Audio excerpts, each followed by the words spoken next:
Testing 2, 3, 4. In Australia, actually, New South Wales were in against South Australia. Just in case anybody should have dialed up. No play yet at Chelmsford. It's continued just a spit with rain, but the cloud level is rising and the light getting a little bit better. So we could be underway, certainly in the next hour, maybe rather sooner than that. No sign of any play at the moment. They took an early lunch. 1:30 was the cut-off point of that. But no chance of starting promptly after that. But bearing in mind it's not really rained at all hard, entirely feasible we could be underway by about 2:30.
Well, if you're just joining us on BBC Essex, BBC Radio Bristol, we are about to resume play here. The clouds have lifted, and I can tell you that we're going to have play at 2:10 in this match between Essex and Somerset, which is, well, very interestingly poised after a dramatic morning session in which not a lot happened for about half an hour, and then suddenly Aaron Beard took 4 wickets and 15 balls, and Somerset declined from 54 for 1 at one point, and I think at the lowest point it was 74 for 6, but a little bit of a partnership before the early lunch with Gregory and Bartlett, just adding 16 runs just to make sure that there was no further dramatic loss for Somerset. It would have been a very difficult session. Beard 4 for 23, and the other wicket to Jamie Porter, but it was Beard that did the damage, and he got, say, 4 wickets in the space of 15 deliveries, which was really quite something. 2 deliveries which are perfectly pitched and maybe a bit of outswing to find the edge, a catch, a third slip, a catch behind, and then 2 attacking strokes that ended up in miscues. Hildreth and Davis falling to a very good catch from Nick Brown in the case of Hildreth at mid-wicket, running round towards square leg, and Davis with a bit of a miscued drive, maybe one that just stopped in the pitch and up to tender scatter at mid-off. But certainly it's changed the complexion of a morning that appeared to be one in which Somerset were going to consolidate and look to just get their heads down, look to try and build a lead, and suddenly Beard with this tremendous spell, which is his best in the Championship so far, beating a 3-wicket haul in 2017, and it's given Essex a great chance in the game that I think, given this isn't going to be a draw, barring a lot of weather intervention, the game may need to win to be realistic Championship challengers, and if they were to win it, they're going to be right on the heels of Somerset, possibly around a deficit, probably just around about 10 points or so. So it does make a lot of difference if they can win this game. It's going to really eat into the deficit that currently exists between the two sides. I'm Nick Gledhill, Stephen Lamb is here, and our scorer is Julius Jackson, and Paul Newton has just popped into town, but we expect him to come back any moment now, possibly in time to resume the commentary. Just at the moment we've got some Essex field drill going on. Anthony McGrath is out there. At the moment it's Sir Alistair himself, I think, is taking the field, this sort of slip catching practice, but he's just doing a little bit of a drill to get Essex right attuned again to the resumption of play, so that they're ready to go as and when the time comes for play to restart. So at the moment, at 90 for 6, the deficit is 126, and that's, to say, quite a considerable one at the moment for Somerset to eat into. But of course, one of those 6 wickets is a night watchman, and they'll be thinking that if Bartlett and Gregory can get a partnership together, then there's still every decent prospect that they might end up with, well, a position of perhaps close to parity. I think at the moment a lead is some way off, but from Somerset's point of view, it's going to be crucial that they keep any sort of deficit here to a minimum.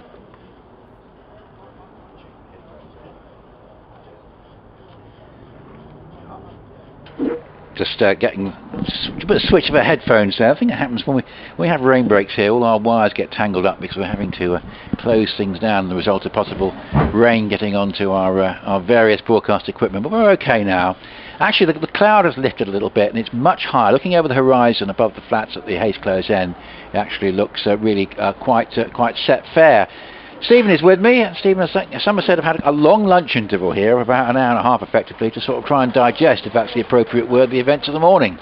Well, yes, there's a sort of fledgling partnership here between George Bartlett and Lewis Gregory, which preceded the rain break. They put on 16 in a matter of 4.5 overs, so they'll be looking to build on that, each coming in one place lower than usual on account of the night watchman, Tim Greneveld, who's one of the 5 wickets that have fallen today. Azhar Ali dismissed yesterday, of course. Yeah, it's really a big partnership, isn't it, between these two. With Greneveld, one of the men to go, the 6 wickets doesn't look quite as bad as it does on paper, but do you think Somerset would sort of settle for a small deficit now from this position? Well, they may have to. Yeah. But they'll be looking to do these two is just to build on Yes. the start they made before the break. And they're more than capable of doing it. Essex in a bit of a group hug, which they are doing quite a lot now when they come out to the middle. And yeah, I think this is going to be an important little phase of play. There is a possibility of the odd shower again later on, just Stephen looking at his radar. But I think generally we're not looking too bad for the rest of the day. We might have seen the worst of the weather, Stephen, today. Yeah, it should get brighter. In fact, we can see it brightening in the distance. We're facing south, aren't we, here? Right? Yes, I'm awful basically with the geography on this ground, but I think that's just about right. The clue is, of course, where the sun is this afternoon. That'll be the thing when we see it. That'll make my mind up for me. Yeah, we haven't seen any of it today, but it's brightening from what looks like a southerly direction. That's certainly how it looked on the radar as well. Yeah, and interesting, it's going to be Siddle, who's not had a sort of wicket-taking role so far, more of a holding role, 13 overs for 23 with 4 maidens, so he's given very little away. And Paul Newton's probably realised that there's play going on, and he'll be jogging back to the ground. We'll come and resume the commentary, and I'll just fill in for him for a moment or two, and then he'll be with you, Stephen. But Siddle is going to bowl, and he's going to be bowling to Bartlett. So Bartlett is there on 11 with Gregory. Big partnership. There's 3 slips in a gully, and that's a delivery. Oh, that does swing away a little bit outside the off stump. That pitched and left the right-hander, and that's an interesting sign from Siddle, because as I say, it was Beard who was getting most of the movement earlier on. So that's a good sign from his point of view. Yes, it's still humid out there. I bumped into Andy Hurry, the Somerset director of cricket, just before the rain break. And certainly it was his opinion that the ball's been moving around more today than it did yesterday. Yes, perhaps that little bit of extra warmth and the humidity has just helped the ball to move, and that's a delivery which, if anything, keeps a bit low as it jags back into the right-handed Bartlett, who has to play very awkwardly there from the crease away into the onside. But that again, just that little bit of extra movement, one that's gone away from the right-hander and one that's jagged back in and possibly kept a bit low. Yes. Well, to keep it out, George Bartlett. Certainly these pitches at Chelmsford at the moment, you can't say they're not giving the bowlers a chance. Fourth days are rarities. They are result pitches, but they're generally regarded as fair to bat and ball. Siddle ups the wicket, bowls, and that's outside the off stump and goes on its way through. I mean, it's one of those situations. You get a game ending in 5 sessions, as the last one did. Stephen, there's a little bit of speculation about things getting a bit close to the edge in terms of what is permissible. But I think the key thing is that there's a little bit of variable bounce at times, and obviously the pitches are there to suit Simon Harmer's drift and bounce. But batsmen who do play well can get something out of it, but it's hard work for them. Here is Siddle, 3 slips and a wide gully, bowls, and that's delivery is well pitched up and driven up towards Beard, the man of the moment at mid-on. He would have enjoyed his lunch. Career best, 4 for 23. Got his first 4 wickets and 15 deliveries. And I wonder if anybody's ever overtaken a previous CB of 3 wickets quite so quickly. If your previous CB was 1 wicket, then getting 2 in 15 deliveries wouldn't be anything special. But if it's 3 wickets, beating it in 15 deliveries must be quite some achievement. Yeah, it was a magical spell, wasn't it, from Aaron Beard? It was. He got the ball to move away from the right-handers. 1 catch at third slip and 1 behind, taken by Wheater. Here is Siddle, well pitched up and driven to mid-off, and there's no run as it's picked up by 10 Descarter. 90 for 6, no runs added. We started at 10 past 2. Tea, by the way, at 10 past 4, and I think that's an immovable feast. And we'll have the close of play 6:30, so the extra half hour. And I think they can have another extra half hour tomorrow if they want as well, to make up for the time we've lost, because all told we've lost probably something in the region of an hour's play, I would have thought. In fact, almost exactly an hour I think we've lost. 12:30 wasn't it, roughly, when they came off. Here is Siddle up to the wicket, ball, that's a down the leg side, brilliant take by Adam Wheater. Could easily have been 4 byes, but he dived across with an ill-directed delivery from Siddle. But diving across, he's taken a really good one-handed stop there. A maiden for Siddle, but he won't be that pleased with the last delivery. 90 for 6, Bartlett 11 and Gregory 5, and Somerset are 126 behind. Yeah, the two of them having a conversation mid-pitch at the moment. They both made 3-figure scores for Somerset this season, these two. Lewis Gregory made an unbeaten 129 against Surrey at Taunton in May. And George Bartlett has scored hundreds against both Notts and Surrey. The latter one was in a match-winning cause as well.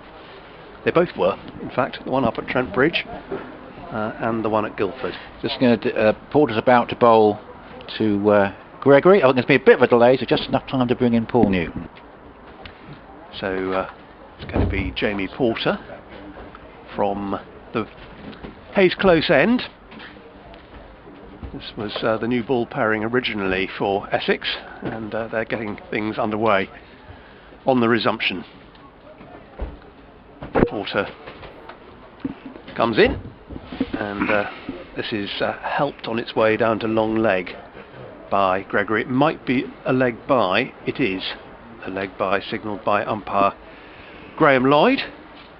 And Paul Newton has now taken his seat beside me. I'll let you commentate through the rest of the over, Paul. Gentlemen as ever, thank you very much indeed. Yes, what a remarkably quick start, because there is still a few spots of rain falling. Well done to the umps. And there is some, encouragingly bright levels of the cloud, if that's not a contradiction in terms, or even if it is. It does look, even if we continue to get a few spots, that things will eventually clear up nicely. So here's Porter. Bowls and solidly off the back foot. Played down to mid-off, 91 for 6. So George Bartlett, who played that, is on 11. There are 5 to Lewis Gregory. Bit of a moot point, I think, Stephen, as to who would be better suited by the longish rain delay. You can say that Essex had just taken 5 wickets and will have been cut off in their prime, as it were. You can also say the Somerset batsmen, these two have begun well, and now they've got to play themselves back in. Yep. And the quicker bowlers for Essex have had a chance to put their feet up. Indeed, very good point indeed. Porter's in. Bowls, and this ball's driven and well stopped by the big bopper, Ravi Bopara at point, and there's no run. Score remaining 91 for 6, still 125 behind. Haven't heard him called the big bopper before. No, nor's he actually. I'm not sure he realises I've been calling him that for many years. I try not to put it in more than once in a session. But of course, purely because the name begins B-O-P, the Big Bopper actually was one of the guys who went down with Buddy Holly in the That's right. plane crash in the 50s. But thankfully, my calling Ravi that hasn't done him any harm at all, because I've been doing it for 10 years and he's still alive and well. Here is Porter in, 3 slips and a gully. Bowls, and the ball is played to Bopara. Talk of the devil, he slithers and slides. I hope he's all right, because probably the ground is a little bit slippery, but he's getting to his feet okay. I think the Big Bopper did a song called Chantilly Lace. He did, most certainly. Yeah, rather a lovely track actually. Yeah, it starts off, hello baby. Hello baby. Who'd have thought when we got up this morning, Stephen, that you and I would be doing a duet. And just trying to work out what Nick is trying to tell me. Oh, no Cook. No, thank you very much. Good point. He appeared to be pointing down to a column that was vacant, but he'd written something at the top, and it's no Alistair Cook out there. Very good. Thanks for pointing that out, Nick, as this ball goes through outside off stump. 92 for 6. There didn't appear to be anything the matter with him in the period up to lunch. Now, I should imagine more than anything, he perhaps is just not feeling terribly well. So we have a substitute fieldsman. I'm not absolutely sure who that is on in his place. Yes, I am. It's Feroz Kouchi, who had one brief game in a tour match last year and looked quite good. He's on as substitute fieldsman for Alistair Cook. Porter dashes in, bowls, and that ball is an off-cutter. Takes the batsman on the thigh pad, Lewis Gregory. No appeal. Would have gone over the top. 92 for 6 at the end of the first over after the break. And what are we being told? There remain 65 overs. Now, we had lost 8. Right, yeah. We had 37 bowled by the time they went off. 21 had been bowled at 12:30 at that stage. But they're only saying, actually, 39 overs of... Now, wait a minute. Yeah, perhaps I'll have to reconsider that. Anyway, there are 65 apparently remaining on the day. and that ball goes through outside off stump. They will play an extra half hour. So, yeah, it looks as if 10 overs were lost, but a further 8 can be made up. So it looks as if the net loss at the moment is only 2 overs, Stephen. Right. And we have tea at a fixed time, regardless of how many overs are left, of 4:10. Right, well, that seems fair enough. Peter Siddle is bowling the over from the River End. The first ball goes through outside off stump. 92 for 6 is the score on the board. And here comes Siddle again. 3 slips a wide gully, and that ball's whipped away down. 4 runs to fine leg. Poor delivery from Siddle. Straying a long way down leg side. And I think George Bartlett did rather well to get bat on that. We've seen a lot of attempts to run the ball down to fine leg in the game, but generally bat has not made contact with ball, and he's done well though. He moves up to 16, 96 for 6, Essex 120 in front at the moment, but this just looking a little bit promising for Somerset here after the crash of wicket after wicket in the morning session. They put on 22 so far. Siddle bowls, it's a better delivery, still a little bit leg side, gets up from a length, and George Bartlett is ringing his right hand, which the ball struck. He gets a single. Jamie Porter fields, coming up from backward square leg. 97 for 6, Bartlett to 17. I think he's perfectly alright, but just a nasty rap on the knuckles. I've had plenty of those in my time. Usually metaphorical raps on the knuckles, but often more painful than real ones. And here is Siddle, ready to bowl to a batsman who isn't ready yet, so we have a slight delay. Lewis Gregory just wants to get his bearings. First ball he'd have received from the River End since the rain break. Ball starts well outside off stump, moves even further away. And the score is 97 for 6, and these are absolutely critical moments in the game. He's not quite got his line right, Peter Siddle, in this spell. 1 or 2 straying down the leg side, and 1 or 2 not requiring shots to be played outside the off stump.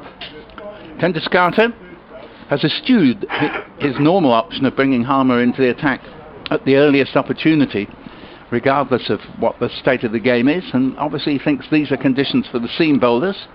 Oh, goodness me, what a good stop there from Wheater, because what happened was that Gregory went to play a ball outside off stump, withdrew the bat, and I think it just hit the bat and went very obliquely down the leg side and looked certain to go for 4 until Wheater's timely intervention, and score remains 97 for 6. Yes, it was good reaction from the Essex keeper. And Siddle ready to bowl again. Bowls, and his ball is clipped in the air but goes for 4. It was beautifully timed.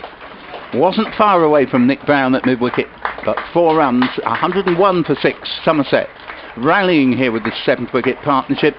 And one thing you can say about Lewis Gregory is extremely unlikely just to play out maiden after maiden. He likes to go after the bowling, takes a bit of a risk in doing so, but often brings it off, and he moves up to 9. There are 17 to Bartlett. This is 39 overs completed, and 101 for 6 is the score. Yes, spot on Lewis Gregory. Full. He doesn't die wondering. No, very, very good man to have on your books. And useful in so many different ways. That's right, and the partnership now worth 27 between these two. Which, when you think of how quickly those 5 wickets fell while 20 runs were scored, this is a decent riposte. But they're still not halfway to Essex's first innings total yet. Porter bowls to Bartlett, leaves outside off stump, decent delivery, but the Somerset lower order batsmen, and bear in mind there's been a night through, so they're not all that lower order. They're batting a position below where they would normally be, and they will know just how important it is. As Anthony McGrath, the Essex head coach, said to me last night, first innings is all here. If either side gets a useful first innings lead, he thinks it will be decisive. Porter again. Ace close end in, and the bowls to Bartlett. And this ball is edged for 4. Edged but along the ground, perfectly safe.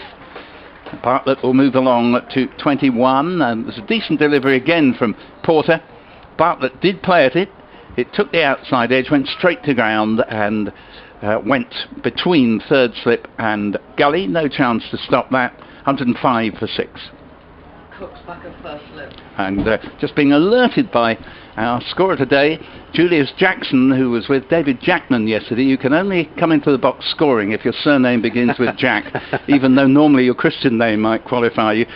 David Jackman not here today, but Julius Jackson is, as Porter's in, bowls, and this ball's played into the offside, and he's alerted me to the fact that Cook is at slip. And do you know what, Stephen, I wouldn't mind having a little side stake. I myself just nipped out of the ground for 15 minutes thinking there's no way they get going again till 2:30. And came back to find them just coming down the pavilion steps, and I reckon Alistair Cook may have, I don't say nipped out of the ground, but just been caught unawares by the unexpectedly quick return to action. Well, you're in excellent company then. Indeed, yes, that's the only reason I did it. Honest, Gav, here is Porter in to bowl to George Bartlett. Ooh, bouncer. Far too short. As tall as Bartlett is, and he must be all of about 6'4", if not more, even if he'd sort of leapt up into the air, he couldn't have got his head to that. 105 for 6, well over the crossbar. Yes, he thought about essaying a stroke, but then thought better of it. Yeah, and I think better is very much the word, because we've seen two men, Tom Wesley and James Hildreth, go sort of on the pull shot, not quite getting over the ball, as here is Porter in and bowls. Ooh, and very nearly played into his stumps here by Bartlett. Thick inside edge. Lucky the pad was in the way before it could go into the stumps. 105 for 6. Yes, Ravi Vipara as well yesterday. Yep, forgotten him. Yes, indeed. Fancy forgetting Ravi. And yeah, it's. I think the moral would have to be hook or pull at your peril on this, because sometimes the ball seems to stop in the pitch a little bit when it's dug in short, and very often you're through with the shot before the ball has properly arrived. As Porter comes in again, and this ball's driven for 4. Nice shot. Didn't come right out of the middle of the bat, but still was thoroughly effective and raced to the boundary stone in front of the pavilion. And 4 runs, expensive over that one from Porter. 109 for 6. And Bartlett has moved on to 25 from 39 deliveries, and Gregory has 9 from 18, and the deficit for Somerset is down to 107. And the 4 played with a flourish by George Bartlett. Yep. What was good about it, if you're going to play it at all, play it with total emphasis. Don't sort of be caught the midstream having a tentative go at it. And even though it didn't come right out of the meat, it sped to the boundary quicker than most 4s that we've seen in this game. And there's a conflab going on between Ryan Tenduscarter and Peter Siddle before the start of the 42nd over of the innings, on a day when now there are 63 overs remaining, and in total we will have lost, just to correct myself on this in a moment, but Siddle is in, bowls, and this ball is driven for 4 more.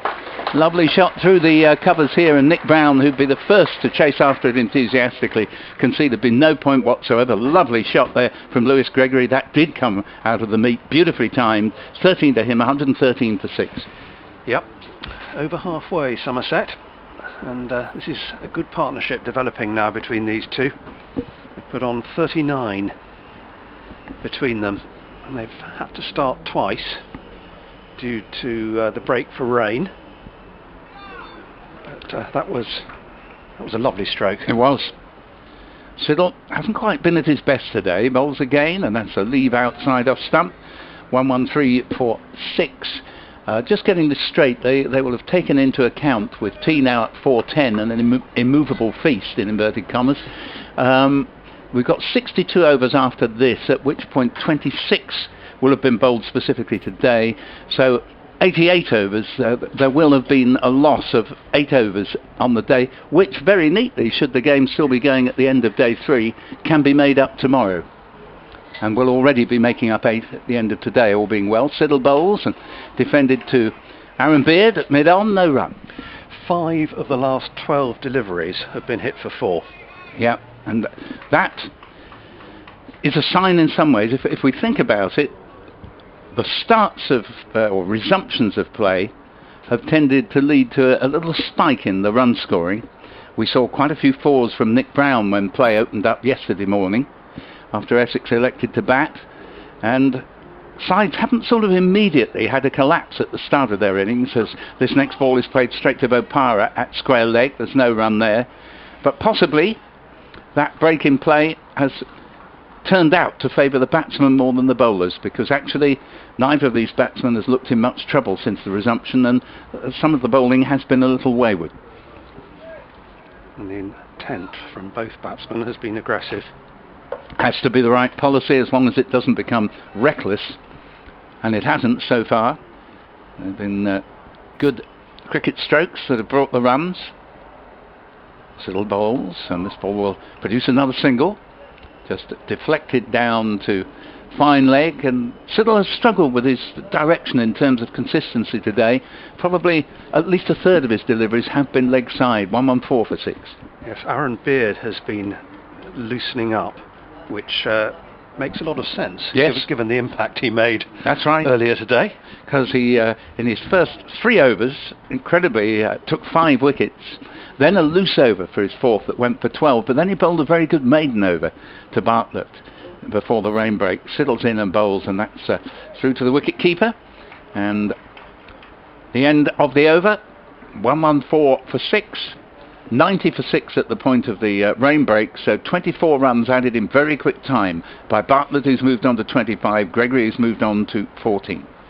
Yeah, he's not coming on as yet, Aaron Beard, just walking across from one fielding position to another, so that means Porter's going to continue for the time being, but given the start he's had, I don't think it's going to be long. No, I think you're right, and he deserves a crack at his first ever fifer. The Essex scorecards have improved exponentially this season. We have proper lined off areas for each dismissal and for each bowling figures, and what I particularly like, the whole of the Essex first team squad, which numbers something like 23 or 24, are listed on the opposite side of the programme to the score sheet itself. So when we get a 12th man who comes on, and we haven't come across him before, or maybe only once in the case of Ferozi Kushi, we can see who it is. What edge stand caught by Harmer, and Porter has got the wicket. That is Porter's 3rd of the innings, and it spells the end for George Bartlett. Made a very good 25, and even that in a low scoring game is not an insignificant contribution. It's Gregory, my apologies. Julius Jackson just beats me to it. He's on his toes behind me here, humiliating us as ever, spotting our every mistake. We won't let him come again after this game. 114 for 7. By the way, he's only 15 and he is on work experience. This is the trouble with these young blighters nowadays. They're cleverer than we were. 114 for 7 is the score. Cleverer than I was at 15, I'm sure. Yes. Nick pointing out that he hasn't had Dick to deal with yet, but Dick will be here tomorrow. Always assuming he's survived his appearance as Colonel Pickering in My Fair Lady in the last week. Normally he turns up on a day when it isn't his duty to be at Chelmsford, but I can only imagine he was carried off gloriously on a stretcher at the end of the final night and is still in intensive care, but he'll be recovered by tomorrow. 114 for 7. Yeah, so it's going to be Jamie Overton coming out to join George Bartlett. Just a quick chat, as is usual, between the two of them.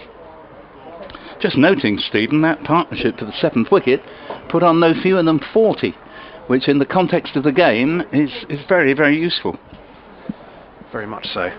And disappointed though Somerset will be that it's been snuffed out. George Bartlett is still there, and will be looking to Jamie Overton to stay with him now.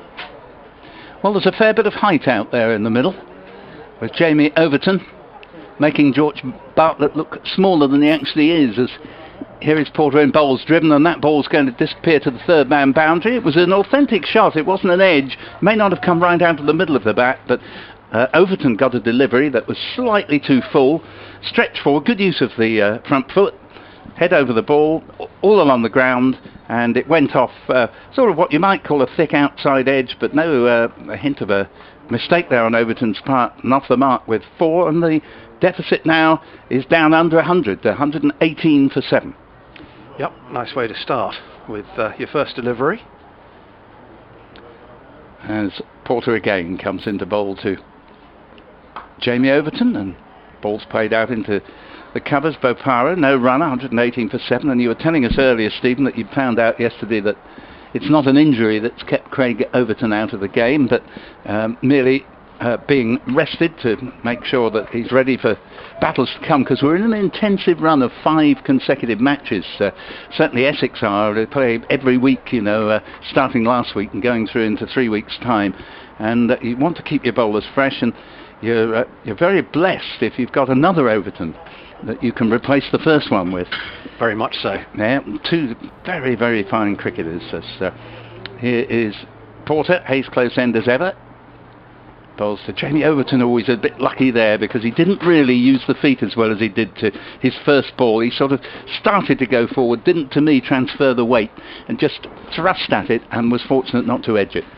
Yes, Josh Davey is another faster bowler who was in the squad for this game, has recovered from an injury, and he's fully fit, so there is strength in depth, which you need. No, when you've absolutely got right. passages of the season like this. And Josh Davey, very useful cricketer as well, and good bowler, and not a mug with the bat either, as here is Porter in.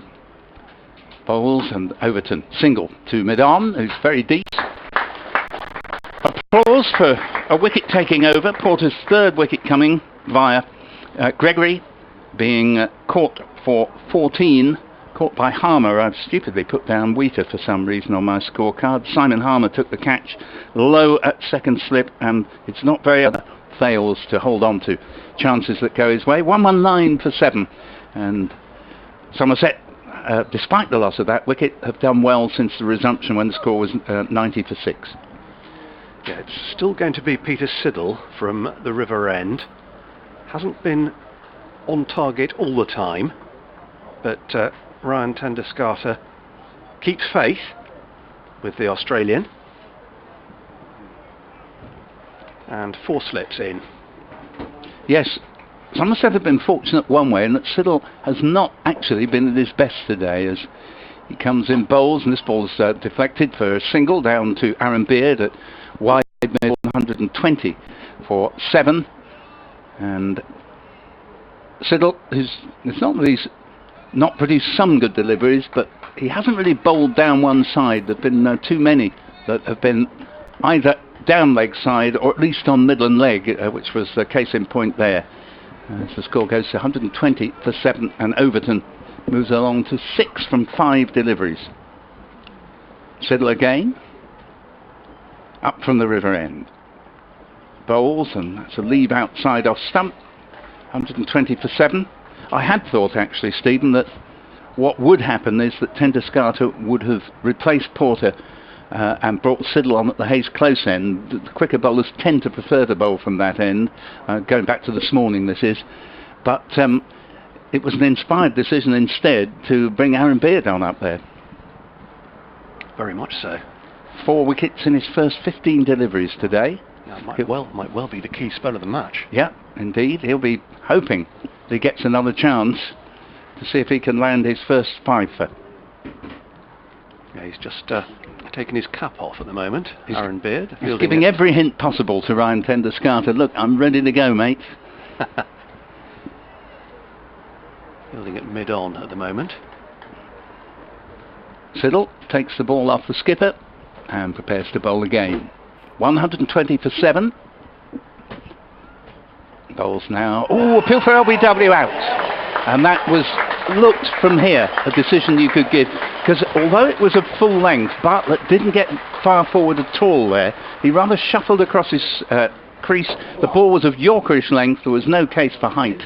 And I must admit, I would have been surprised if the finger hadn't gone up, and Nick Cook's finger was instantaneous. 120 for 8, and now both members of the partnership that resumed after the rain break are on the back in the hutch, as it were. Bartlett, LBW, to Siddle for 25, and you can call it commentator's curse, but I was saying Siddle hadn't been at his best today. I could see him bristling under that abuse, and he's promptly taken his first wicket.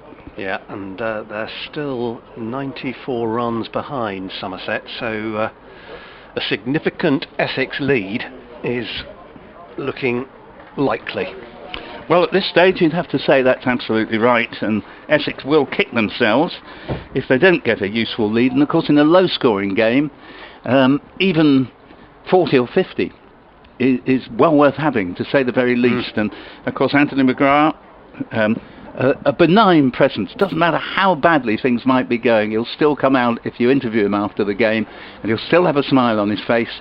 And I said to him yesterday, we do seem to make a habit of collapsing. And he said, yes, he said, but as long as our collapse still leaves us having scored more than the opposition, I shall have no grumbles. And you can't really argue with that, you know. He quite rightly points out that in the 3 home games prior to this, Essex, yeah, they had collapses, but they'd still scored more runs than your opponents, and that is a very useful habit. 120 for 8, and Anthony did say that, as you may have already heard me say, that he thought that the outcome of the first innings would be reflected in the ultimate result of the game. 120 for 8.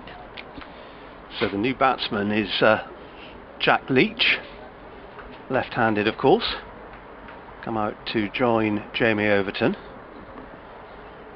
Siddle is going to go round the wicket to him initially.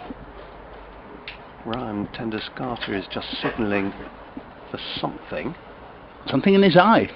Yep, and Nick Cook, Dr. Cook, you could say, well, of course, there's no Sam Cook in this game, so the ECB have made up for a shortage of cooks by having an umpire called Cook instead. And Tenduscarter, the job's been done, but he still looks unhappy. And 12th man has come on as well with some liquid refreshment, or possibly liquid to rinse his eye out with. Yes, maybe some kind of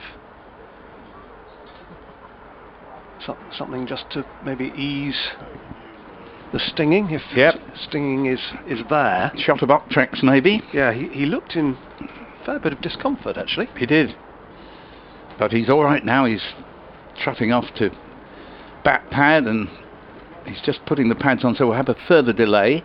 Give a bit of credit here as well. You can question Tenduscarter's captaincy, as I have to admit I did when he didn't bring Harmer on for an hour, but in the end his faith in the quicker bowlers in these conditions has been well founded, because they have all 8 wickets. Not that Harmer's had much of a spell or much of a chance, but in the end it's been the quicker bowlers who've done the damage, and here again he's persevered with Siddle and eventually got his reward with Siddle picking up a wicket. And certainly Tenduscarter's producing beard this morning worked out wonderfully well. 4 slips, and the first ball, I don't think Jack Leach was playing at that. He sort of held the bat fairly close to it, but he didn't go after it, and he lives to fight another delivery, at least. 120 for 8. This is the 44th over of the innings. Yes, I think that was just an understated leave. Yes, what a lovely expression, an understated leave. Not autumn yet either. We come to Siddle again, River End. Ingham bowls to Leach. Oh, he was playing at that and almost nibbled it through to Wheater. 120 for 8, and Siddle. It's amazing how a wicket, suddenly you see a bowler visibly rise in confidence and bowl better, which Siddle has in 2 deliveries at Leach. Still a fair amount of oppressive cloud around. It is an oppressive afternoon, but a good area of lighter cloud away to our left, where I think the weather is tending to come from, as Siddle is in. Bowls to the left-handed Leach. Good lead, because that one might have been one coming back into the batsman, but instead it left him. It was well judged by Leach. Applause for Siddle's first wicket in that over, and Somerset, replying to Essex's 216, are still 96 behind at 120 for 8. Yeah, and an important wicket for Peter Siddle in that over. Sorry to interrupt you, just going to bring Nick Ledhill to the microphone to join you. Stephen Lamb. Thanks, Paul. And yeah, the Nick Cook finger going straight up to Peter Siddle's appeal, and that was the end of George Bartlett for 25. So the last of the specialist batsmen have gone. And it's now up to Jamie Overton and Jack Leach to see how much nearer they can get Somerset to this Essex total of 216. They're still 94 runs behind with just 2 wickets left. Remarkable similarity in the scores to the game last week at the moment, albeit the innings in a different order. Here comes Jamie Porter, and there's a bit of a waft outside the off stump there from Jamie Overton, who goes down to do some gardening. So the Essex innings virtually the same at the moment. Well, Hampshire made 118 batting first last week, so some of them have just edged that. But extraordinary similarity so far. Porter, under increasingly bright skies, runs in from the Hayes close end, and Overton plays and misses again. He took a little shimmy down the wicket, Overton, to that one, but it didn't help him any. Yes, it's a matter of conjecture as to whether bright skies would make batting any easier on this pitch. Sometimes you tend to think when it does brighten up and the clouds separate, it becomes easier, but Somerset would have to feel that there's enough in it still for their bowlers to fight back later in the day, which they'll need to now, because it looks like being a fairly significant first innings advantage for Essex. Yeah, batting certainly hasn't looked easy so far this over. We've had 2 play and misses as Porter is in again to Overton, who drives. That's better. Finds tender scatter at mid-off, so there's no run. Yes. But off the middle. Aaron Beard experiencing the reality of the bowling pecking order here, because you would have thought there might have been a case for him to come on straight after the extended lunch break, but no. Ryan Tender-Scarter's gone with what he thinks are his 2 primary and most experienced seam bowling options, and after a good start by Somerset, it's brought reward. Porter sets off again with 3 slips waiting, bowls to Overton, who pulls down to deep mid wicket. Will get a comfortable single. Nick Brown is down there and does the fielding, so another run accrues. Overton goes to 7, 121 now for 8. It's just trying to eke out every run here. Somerset see if they can knock another 25 or so off this deficit, but they're a little bit further behind than they'd be happy with here, and Essex in a really strong position. So this is a big game for them to win in the context of a potential challenge for this season. Yeah, well, they're certainly favourites at the moment. Yes, still a long way to go. And Sir Alistair Cook at the moment about to hand the helmet to Ryan Tender-Scarter. There's an outside chance he might be going to field at short leg himself, but that would have been an outside bet, and indeed he isn't. He's going back to his mark at first slip. Porter's going to go round the wicket to the left-hander, Jack Leach. Cook, the first of 4 slips in position as Porter comes in, and Leach goes for a cover drive here, but misses it. Essex.cricket, bbc.co.uk is our email address. Michael Biswell's been in touch. Hello, Michael. You say what a great performance by Aaron Beard, setting the world on fire. Great stuff. And while we had the extended break here, you were listening to Messrs Barron and Church at the Oval, trying to get something out of a Surrey season, and more on that in a second. As Porter is in to Leach, who gets a full-length delivery on his off stump and just defends it.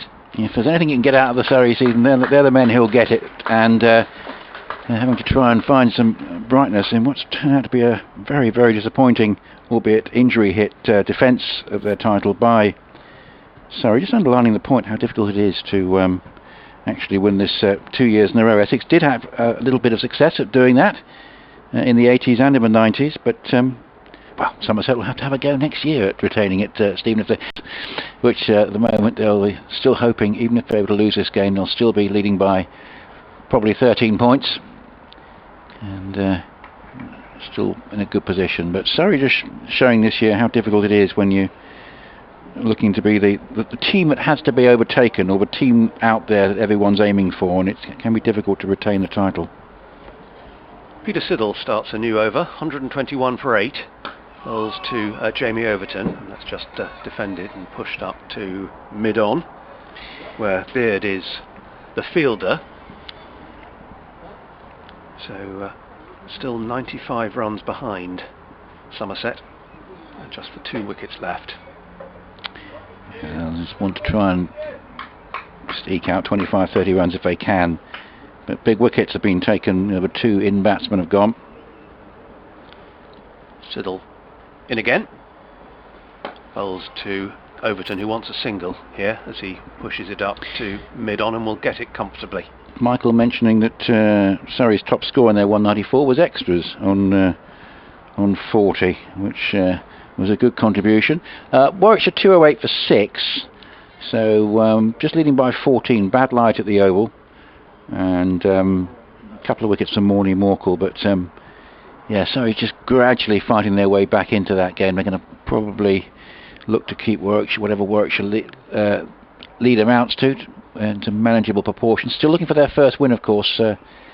Surrey, I think Nottinghamshire the only other side at the moment without a win. Everybody else has got at least 2.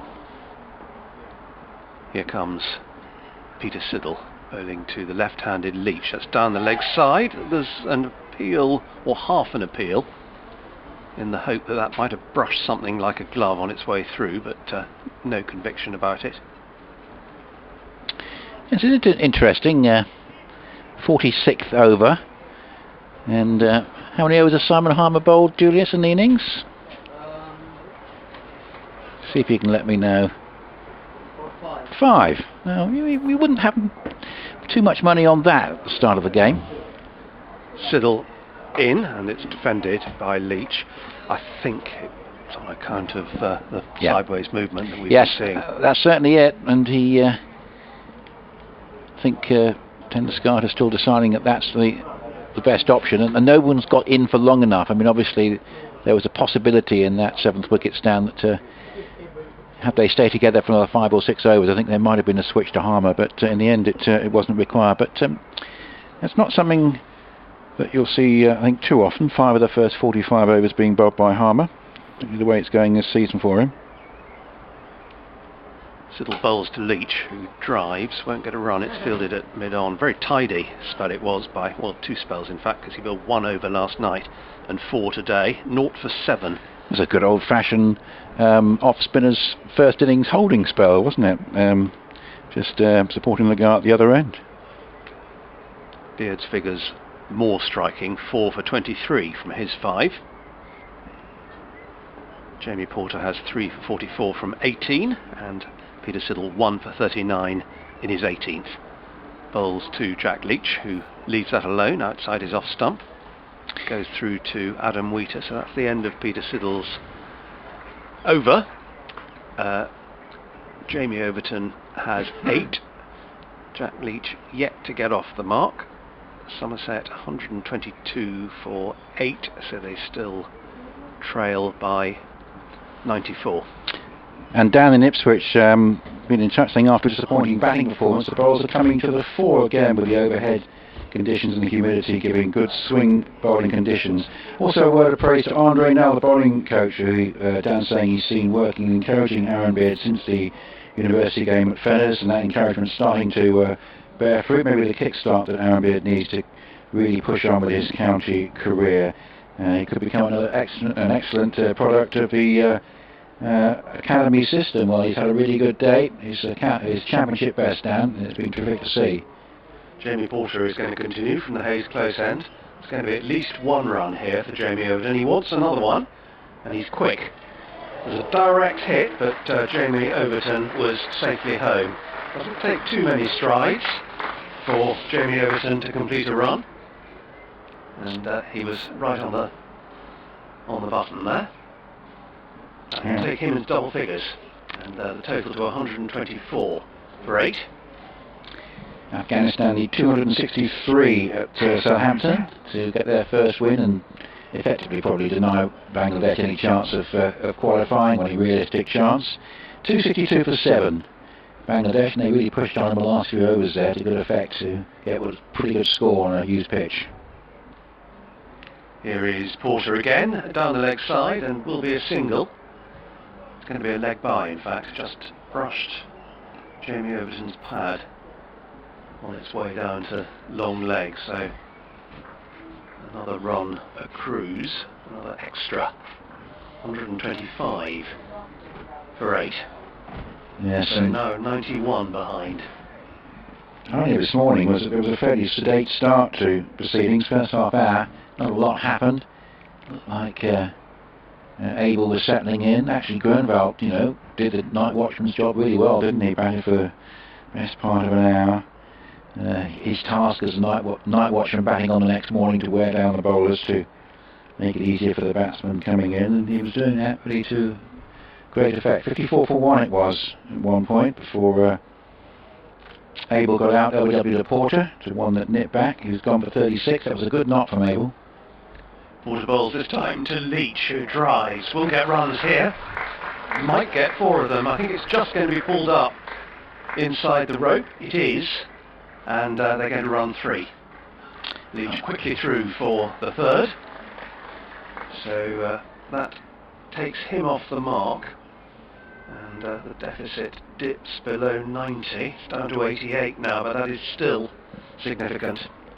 Highly significant. Indeed. Aaron Beard then came on and struck with the 3rd ball of his first over. Tim Grunwald caught by Wesley on an outswinger, caught to 3rd slip. Nice comfortable catch. He was out for 6.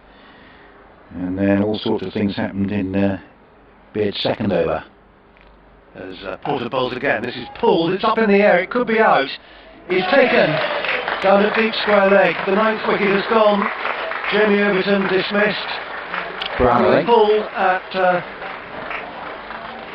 Brown. Jamie Porter, and Nick Brown is the catcher in the deep. Never looked like dropping it, didn't have to move. No. Bit of a disappointment that in a sense from the Somerset point of view, but we're just starting to build again, and that's been a frustrating feature of the Somerset innings, that when they have looked as though they're going to start to build something, a wicket has gone down. But I said there is a remarkable similarity between the 2 first innings, albeit played in opposite order, between this match and the Hampshire match that preceded it, with Essex again looking as though they're going to have the best part of a 100 lead. This time of course they're going to be batting 3rd in the game, but it really has been very impressive, and just showing anybody thinking Essex is a bit one-dimensional with the fact that Harman's been so dominant with his 42 wickets, but it has been the seam bowlers for the 4 in this on this occasion, and they've made use of good conditions today. Just induced the odd full shot as well, and 128 for 9. This will be a great game for Somerset to win from here, but there's a lot of work to do. So the new batsman is the Somerset number 11. One Jack joining another. Jack Brooks coming in, and batsman crossed while the ball was in the air, so it's Jack Leach who's on strike. Alistair Cook will be thinking about batting with the 9th wicket down. So will Nick Brown, the man who took the catch. They started proceedings very well for Essex yesterday, and they'll be batting again fairly shortly for them today. Yeah, I mean, one factor of these last 2 games is that the Essex top order generally done reasonably well. The problems have come later on in their innings. In comes Porter to bowl to Leach, who just defends that, pushes it out to backward point. I mean, if you think about the context of Sir Alistair Cook's knock of 80 now, Brown 29, Wesley 36, Lawrence and Bopara got runs last week, So those top 5, each contributing at least once in the last couple of games, in the context of 2 very low-scoring matches, it's been a significant contribution. That 80 from Alistair Cook looks very, very important at the moment. Emphasises his class, doesn't it, as Porter bowls again outside the off stump, and no stroke played by Jack Leach. And you can hear some of the applause all around the ground for Jamie Porter taking another wicket in that over. His figures now 4 for 49 from 19. It is very odd that there's only 2 First Division matches in this round of games. So much talk about the fact you can't fit everything into a season. You look and see that there are some quite wide open spaces in the fixture list in terms of not absolutely fulfilling the potential of a number of games you could play, albeit it's nice for sides to have the occasional week off, as Essex have found. They've had not necessarily a restful time, but they didn't play a lot of cricket in May, and I think that sort of helped keep the side fresh in what is a more demanding period to play at this stage of the season. So Division 2 at Bristol, Gloucestershire 313 for 9, and it's against Glamorgan, who at the moment is second in that table. They started 20 points behind Lancashire, and they're having a good season, Glamorgan. Change of bowling. Simon Harmer is coming on from the river end, bowling to Jack Brooks, who comes forward and defends. A little bit surprised that we haven't seen any more of Aaron Beard since I was just talking about rain interruption. The pecking order of seniority has maybe come into play there soon. Harmer in again, and there's going to be a run here for Jack Brooks as he cuts it backward of point. I think had that 7-wicket partnership gone on a lot longer, and there was a bit of conjecture in the press box when I was in there while it was going on, along the lines of neither of the 2 guys that I think should be bowling have started to bowl after lunch. But, you know, Tender Scarter got the rewards and close to seeing out his Somerset innings. In fact, Gloucestershire 313 all out at Bristol. Harmer bowls, and this is turning away from the bat of Jack Leach, I beg his pardon. We'll be quite interested to see that. Yes, we'd rather like a few more Somerset first innings runs, mind you. Took 3 wickets in the first innings, Jack Leach. First Essex innings. Next one is hitting him on the pad. And just ballooning up to Tender Scarter, short leg.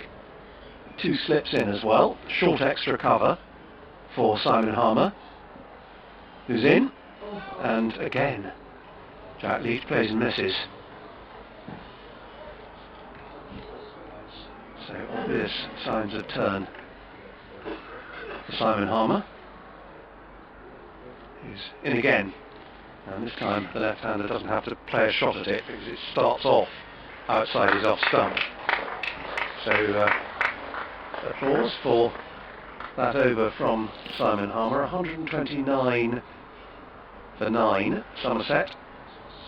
Yes, 1 for Jack Brooks and 3 for Jack Leach, so Somerset still trailing by 87. Yes, here we are, day 2, and plenty of turn already. And of course, there's less concerns about turn, a lot of turn early in the game now, aren't there?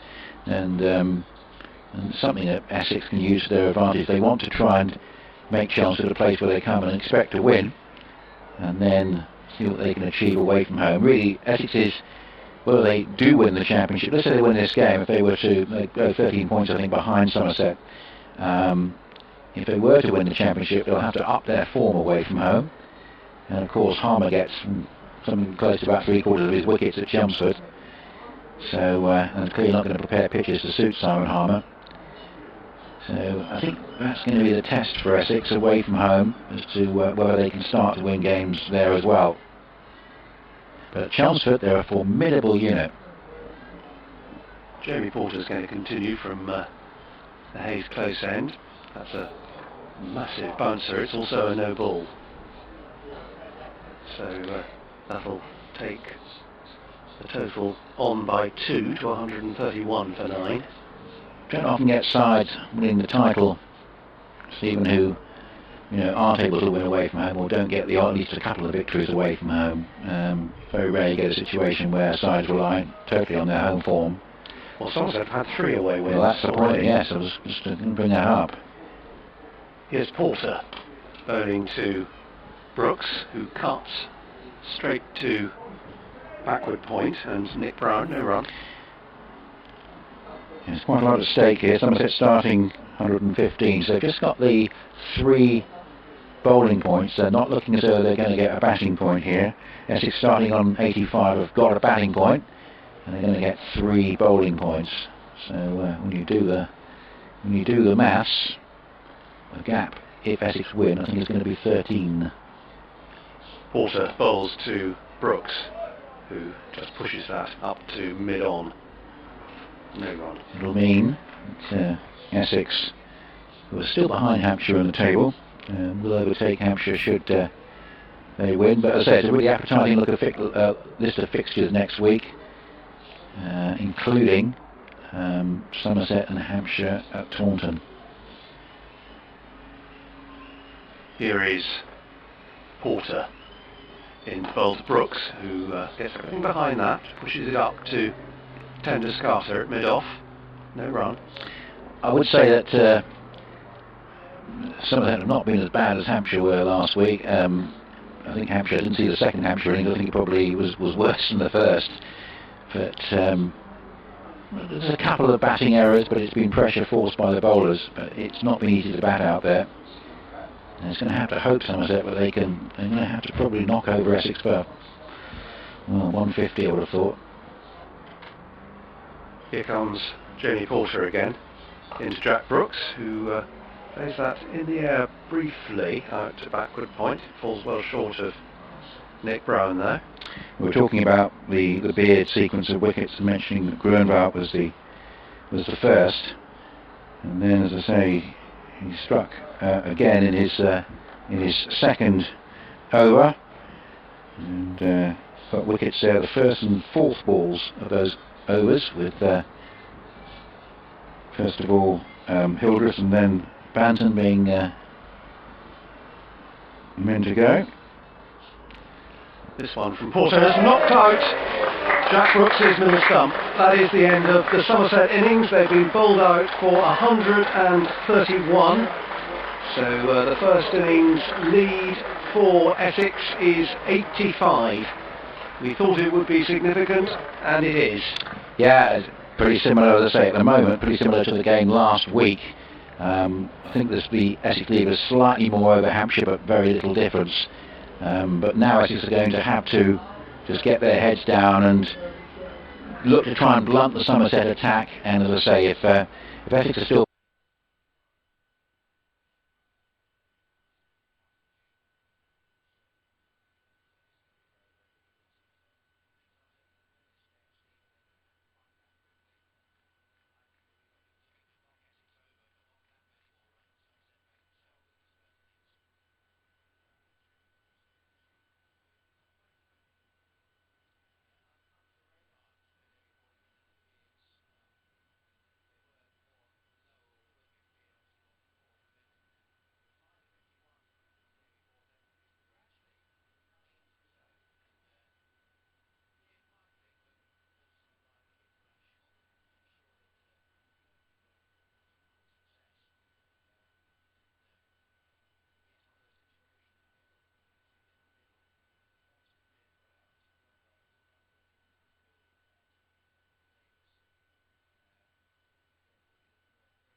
say, all of the Essex top 5 in the last week or so have made significant contributions, and if they can do so again here, it's going to be good news for the county. Here's the start of the proceedings. Gregory bowling to Brown, a full-length delivery and driven firmly back by Brown, and Gregory fields in his follow-through. Gregory batted nicely. He really is a absolute talisman for Somerset, and if they were to win the championship, he'll be one of the key reasons, with his great role on the side, of course, as a really quite reliable sort of lower middle order batsman, and also, of course, as a key man in the attack. It's a strong Somerset seam attack. 3 steps in the gully, a point, a mid-off, a mid-on, a mid-wicket and a fine leg, and here's Brown with a good delivery which just leaves him outside the off stump, and he just withdraws the bat. The cloud is relatively high, it's still pretty grey, there's no breaks in it, the floodlights are on, but it's certainly higher than it was earlier on, and conditions are set reasonably fair, we think, for the rest of the day, with an extra half hour available. And Paul Newton is with me.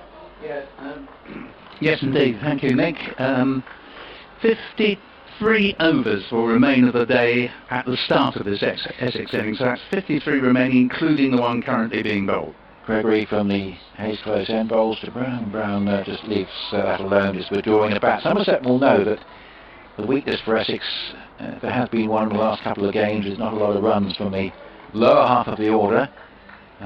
So a couple of batsmen have sort of missed out in recent times, albeit we did get 21. But they'll feel if they can get 2 or 3 early, they might just be able to exploit that little bit of sort of softness in the Essex middle order in terms of proven form just at the moment. 85 is the lead, which Brown doesn't add to here, because he, with very good judgment, leaves alone a ball which is outside the off stump. He had to make quite a fine call on that one. It was a nice delivery. Goes to prod the pitch. Yes, it's interesting you should mention that, because of course yesterday he was bowled without playing a shot to a beauty from Jamie Overton, right arm over to the left-hand batsman, but in spite of the ball pitching outside off, Overton brought it back and knocked the off stump for 6. It was a great bit of bowling. Here is Gregory again, up to the wicket from the Hayes third end. It hit in the air but safe, past where a backward square leg would have been, and fine leg running round. That's Brooks, can't cut it off, and he gets 4. Well, that was one of those where Nick Brown will be happy with exactly where he hit it, because if it had gone in the wrong direction, it would have gone straight to mid-wicket, because it was that sort of catching height. But he hit it nicely into an area where there was nobody anywhere near, just past the square leg umpire, and Brooks running around could not stop that coming out from fine leg to long leg. So 4 to a total, and Nick Brown is underway. 3 steps in the gully as Gregory bowls, and Brown on the drive. That's one of his favourite shots, and he gets it past mid-off for 4. Lovely stroke that, and when he's getting that shot going, it's a good sign from Nick Brown. It was slightly over-pitched, and lent into the off drive, got it past mid-off, and from that point it was always going away for 4. Positive start from Nick Brown. He has all 8 of the Essex runs. They lead by 93. It's 8 without loss. Yes, 2 fine shots, as you say, and although Nick Brown hasn't had a great season with the bat, I think he'd be the first to agree with that, but he has, while he's been there, hit the ball very well. Certainly in this game he got 29 in the first innings. I think there were 6 fours in that, and so Somerset will not want him to get away to the start that he suggested he might make it. Even if in the end he only gets 30, it could be quite a useful contribution. And I think the other point to be made is that if you're going to play boundary shots, there's no better time to bring them off than when the ball is new and hard, because really after lunch yesterday boundaries were few and far between. The ball was softer. Most of the shots that were aggressive ended up pulling up short of the boundary. So Brown, very much a man Somerset would like to get out, as is Alistair Cook. Jack Brooks didn't get a wicket yesterday, but he bowls a pretty demanding delivery first up to Sir Alistair Cook, which is an attempted Yorker, which almost lands in the block hole, but Cook just stretches for it and plays a defensive shot. But it was a good start from Brooks, a well-executed delivery to a man facing his first delivery, and Cook dealt with it well. Yes, he didn't pick it up immediately, Cook, the length of that. Had to adjust. He'd started moving across his stumps, had to hastily jab the bat down on the ball. Here's Brooks again, 3 steps from the gully, bowls, and Cook cuts it away without timing, possibly for 2. They've got 1, they decide against the second as it's picked up by cover running back, Jamie Overton, and just a 1 to the total. So, in fact, it's Tom Banton there. So 9 for no wicket, and Cook gets his first run, and now Brown will face Brooks for the first time. Interestingly, Jamie Overton not accorded the new ball, didn't open the bowling in the first innings either.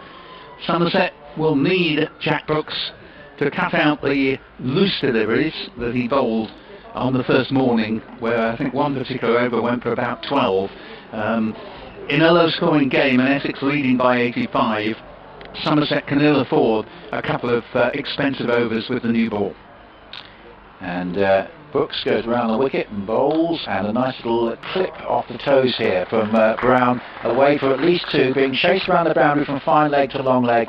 Again, they'll settle for 2, but that was on the pads, and Brown played that very well, just clipping it away into the wide open spaces. He started very well here, gone double figures, and it's 11 for no wicket. Brian Withington, exiled in the Midlands, tells us that Ian Bell turned out for local club side Nolan Dorridge in the Birmingham Premier League on Saturday. This is also mentioned on the BBC Sport website as well. And his return to the crease after a prolonged injury was 1 ball. That's a hit away, good looking shot, straight to cover. Unlucky there. Brown timed that nicely, but straight out to Tom Abel at cover. On either side, that was 4. He's timing the ball very well here, Nick Brown. He's on 10. 11 for no wicket, Essex lead by 96. Yes, the foot injury that's kept Ian Bell out for the entire season. He's just trying to come back now. He's played for a club side. Interesting to see whether he's available for the Essex game, which we think will be at New Road, weather permitting, in a couple of weeks' time, as Brooks goes around the wicket and bowls a delivery which just cuts into Holt's line and comes into Brown and nicely gathered behind the stumps. And Brian asked any examples of Essex stars playing the occasional club game with less than auspicious results. He knows that Graham Gooch played for Ilford back in the day, but presumably not after he was capped for England.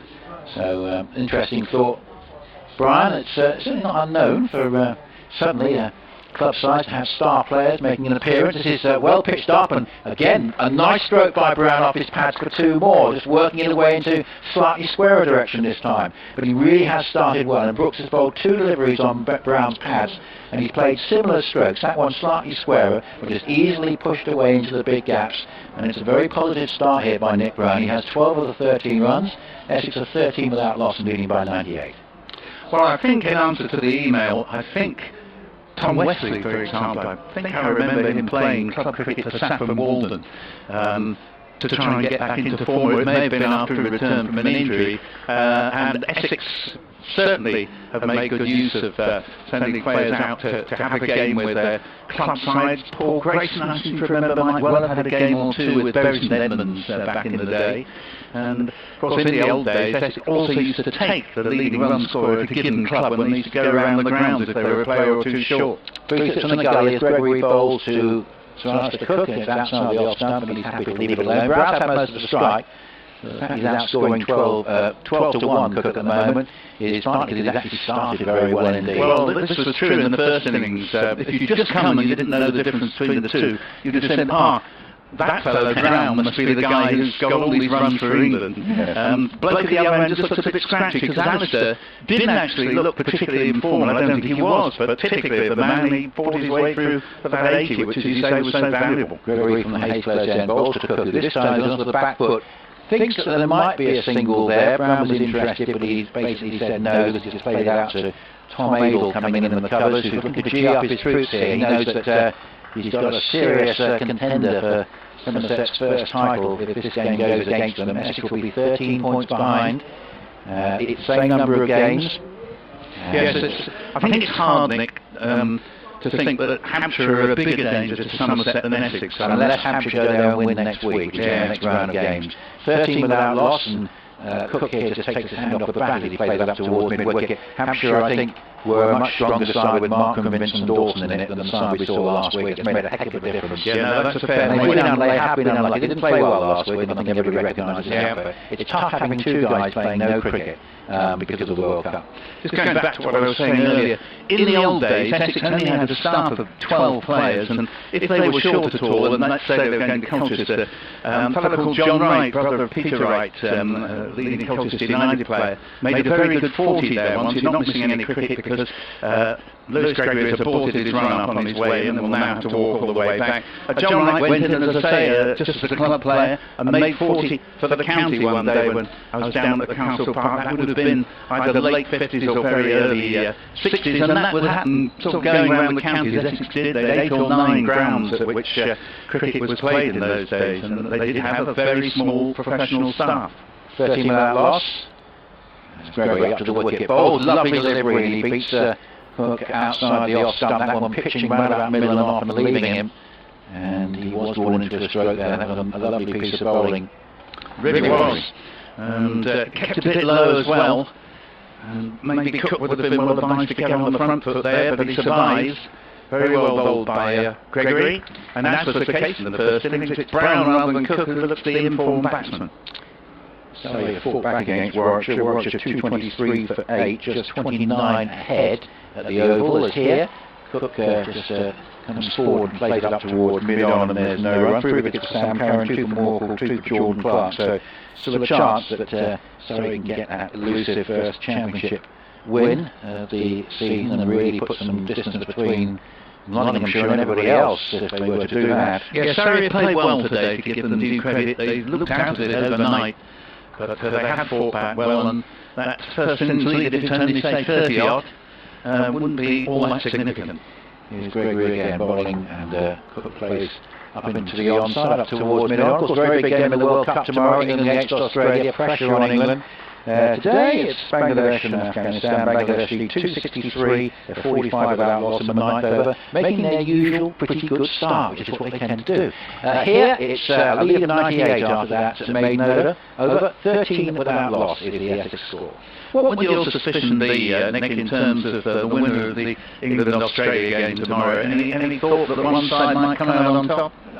Lords is going to be a good pitch, isn't it? But you feel that Australia have got a bit more momentum going into the game, as Brooks comes up to the wicket and bowls, and it's played defensively by Brown back down the pitch, and there is no run. You feel that Australia was sort of quietly fancied their chances. They've had a couple of quite tight games they've got through, whereas England have had a couple of games they've not got through.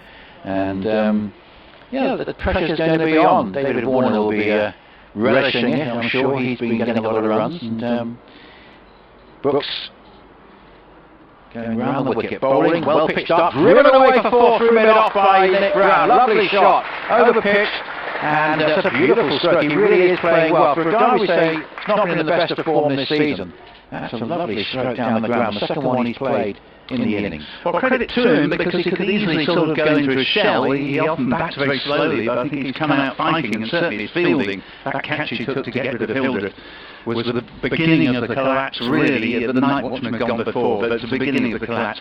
It really was a magnificent effort on Brown's part. Brooks bowls to Brown again, just playing that compact defensive shot just onto the back foot, playing it out towards outer alley at mid-on. There's no run, but yeah, I think Australia will fancy their chances. I think England could exploit the Australian second string bowling a little bit if they've got the big guns in against them, the Butlers and Morgans. I'm going to give my personal opinion for England simply because they have a bad game against Pakistan but came back very strongly the next game, and I'll take the same thing to happen after the recent defeat. Brooks bowls and driven away between cover and mid-off for 4 more.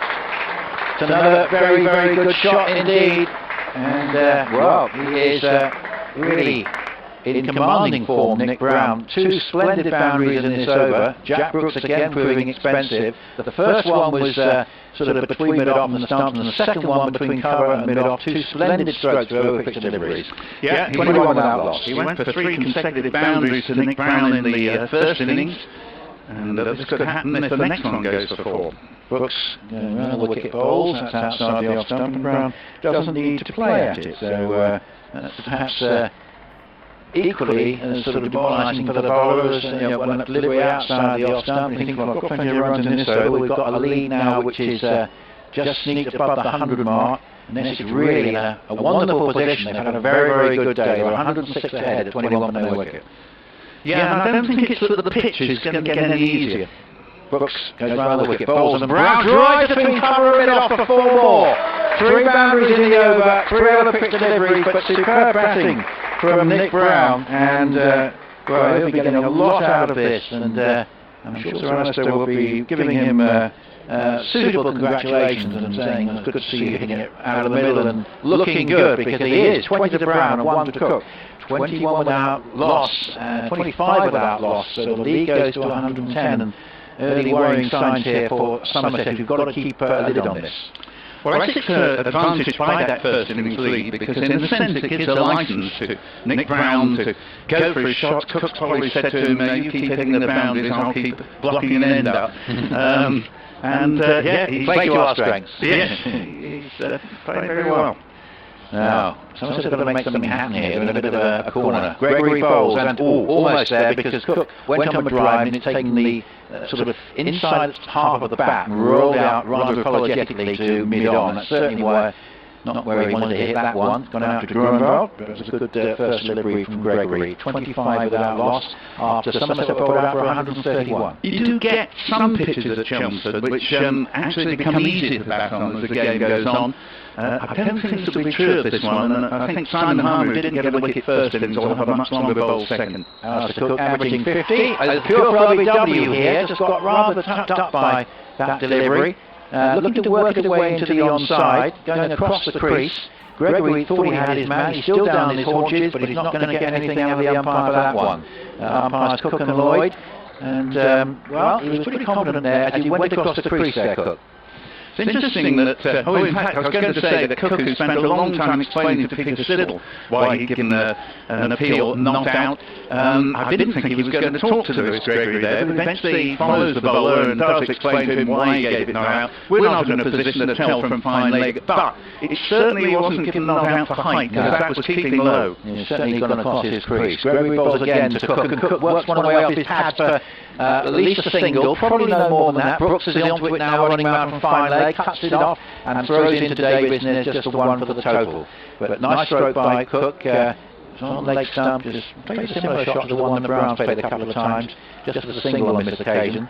Slightly short of the boundary. 26 for no wicket, and Essex in a wonderful position here, and this 2019 Championship Challenge, which you wouldn't have put much money on after they took 1 point in the opening game. At the moment, it's very much on. Well, particularly if you've got a spinner, and Somerset know this as well, Jack Leach, was so close to bowling Somerset for the title 2 or 3 years ago. If you've got a spinner in form as Harmer's been for Essex, it gives you a really good chance. Gregory bowls to Brown, and Brown drives up towards mid-on, timed it pretty well. Just took his hand off the bat as he played the shot, and it's gone out to Grunwald, and there's no run. Nick Brown averaging 24, but you just get the feeling he's on a bit of an upward curve after a really disappointing start to the season, where you could have made a case for Varun Chopra having another go in the Championship side at Brown's expense, once with Chopra having done so well in the one-day games when he was fit to play. But no, they stuck with Brown. He hasn't made the big scores, but he's starting to make the contributions he'd want to make. 26 for no wicket, and here he goes on the drive and hits it to cover. He timed that pretty well as well, and he was a bit unfortunate that cover fielded that very well, diving across to his left because of the either side, and that was another boundary. Tom Abel there, good stop.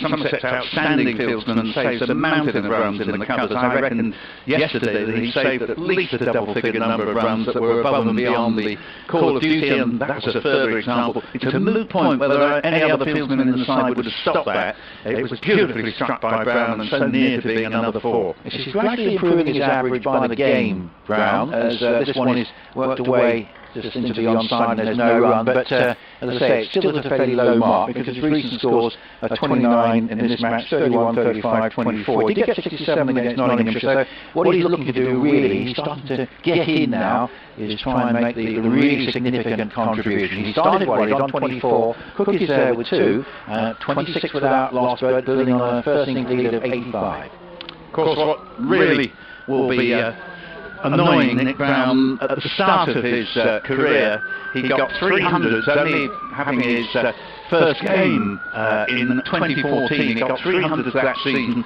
500s the next. Season after that, his only 100s were 2 double hundreds against Derbyshire, since when he hasn't got three figures. Might have done once. I might have been doing out, and I think he probably did get 100 in the championship winning season when he was the top scorer overall with, I think it was something like 985 runs. But the last couple of seasons, he's lost his way a little bit. But I've not seen him play with as much confidence as he is in this game, and generally a low-scoring game as well. Tim Grenevald is replacing the rather expensive Jack Brooks at the river end. Grenevald's going to come in to bowl, and bowl to Cook, and Cook worked to the way and well stopped there at mid-wicket by Bartlett, because that was when he had to get down to prevent probably another couple of runs. But Essex are scoring with great fluency here, and there's a real confidence in the side at the moment.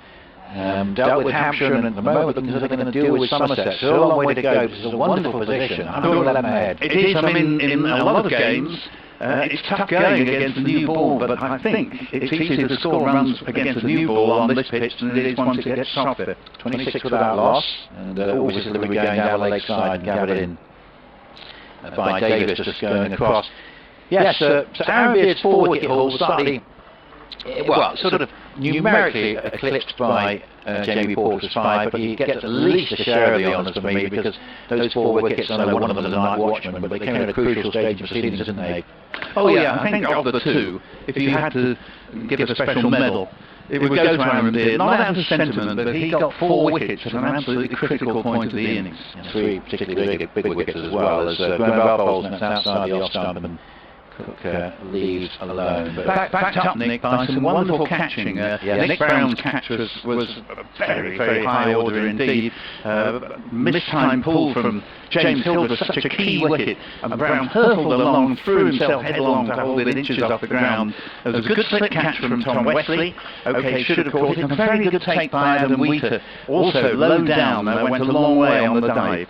Grenevald up to the wicket bowls, and Cook just coming forward, reaching for that one and playing it out towards Abel at cover. And of course there was perhaps a slightly amusing moment in retrospect actually, where of course Simon Harmer, who was itching the bowl, didn't really bowl many overs, and Ryan Henderson might have said, well, you know, other people were taking wickets, and of course Harmer could have said, if that catch at short leg, I would have got one, and might have got a few more. But I think that is just, I think Simon Harmer would be very pleased to see the burden being shared, and to see particularly Aaron Beard coming into his own. Couple of slips and a gully, and that's a good stroke into the offside, but well stopped at point. Cook played that typical back foot force that he does so well, but on this occasion did get it past Tom Banton, who I must admit I was sort of a little bit disappointed that he didn't stay for very long, because I'm so impressed by what I saw of him in the Lord's final. And he's just starting to make his way in the championship side. He started well batting in the middle order, didn't get runs today. No, it wasn't his day today, he was dropped on naught. Yes, and still only managed to benefit from it. 26 for no wicket. As here is Grenevald bowling, and just played defensively back down the pitch, and there's no run. And yep, has to be said at the moment that Essex have all the cards here, and in a very good position, and move into the second half of the season if they can win this game, sort of within striking distance in terms of a 13-point gap, having played the same number of games at the halfway point of the season. And as I say, really a very good position to be in if they can get there. 24 to Brown, 2 to Cook, 26 for no wicket. Got a bit dark again. Light not very good at all. We've got the floodlights on anyway.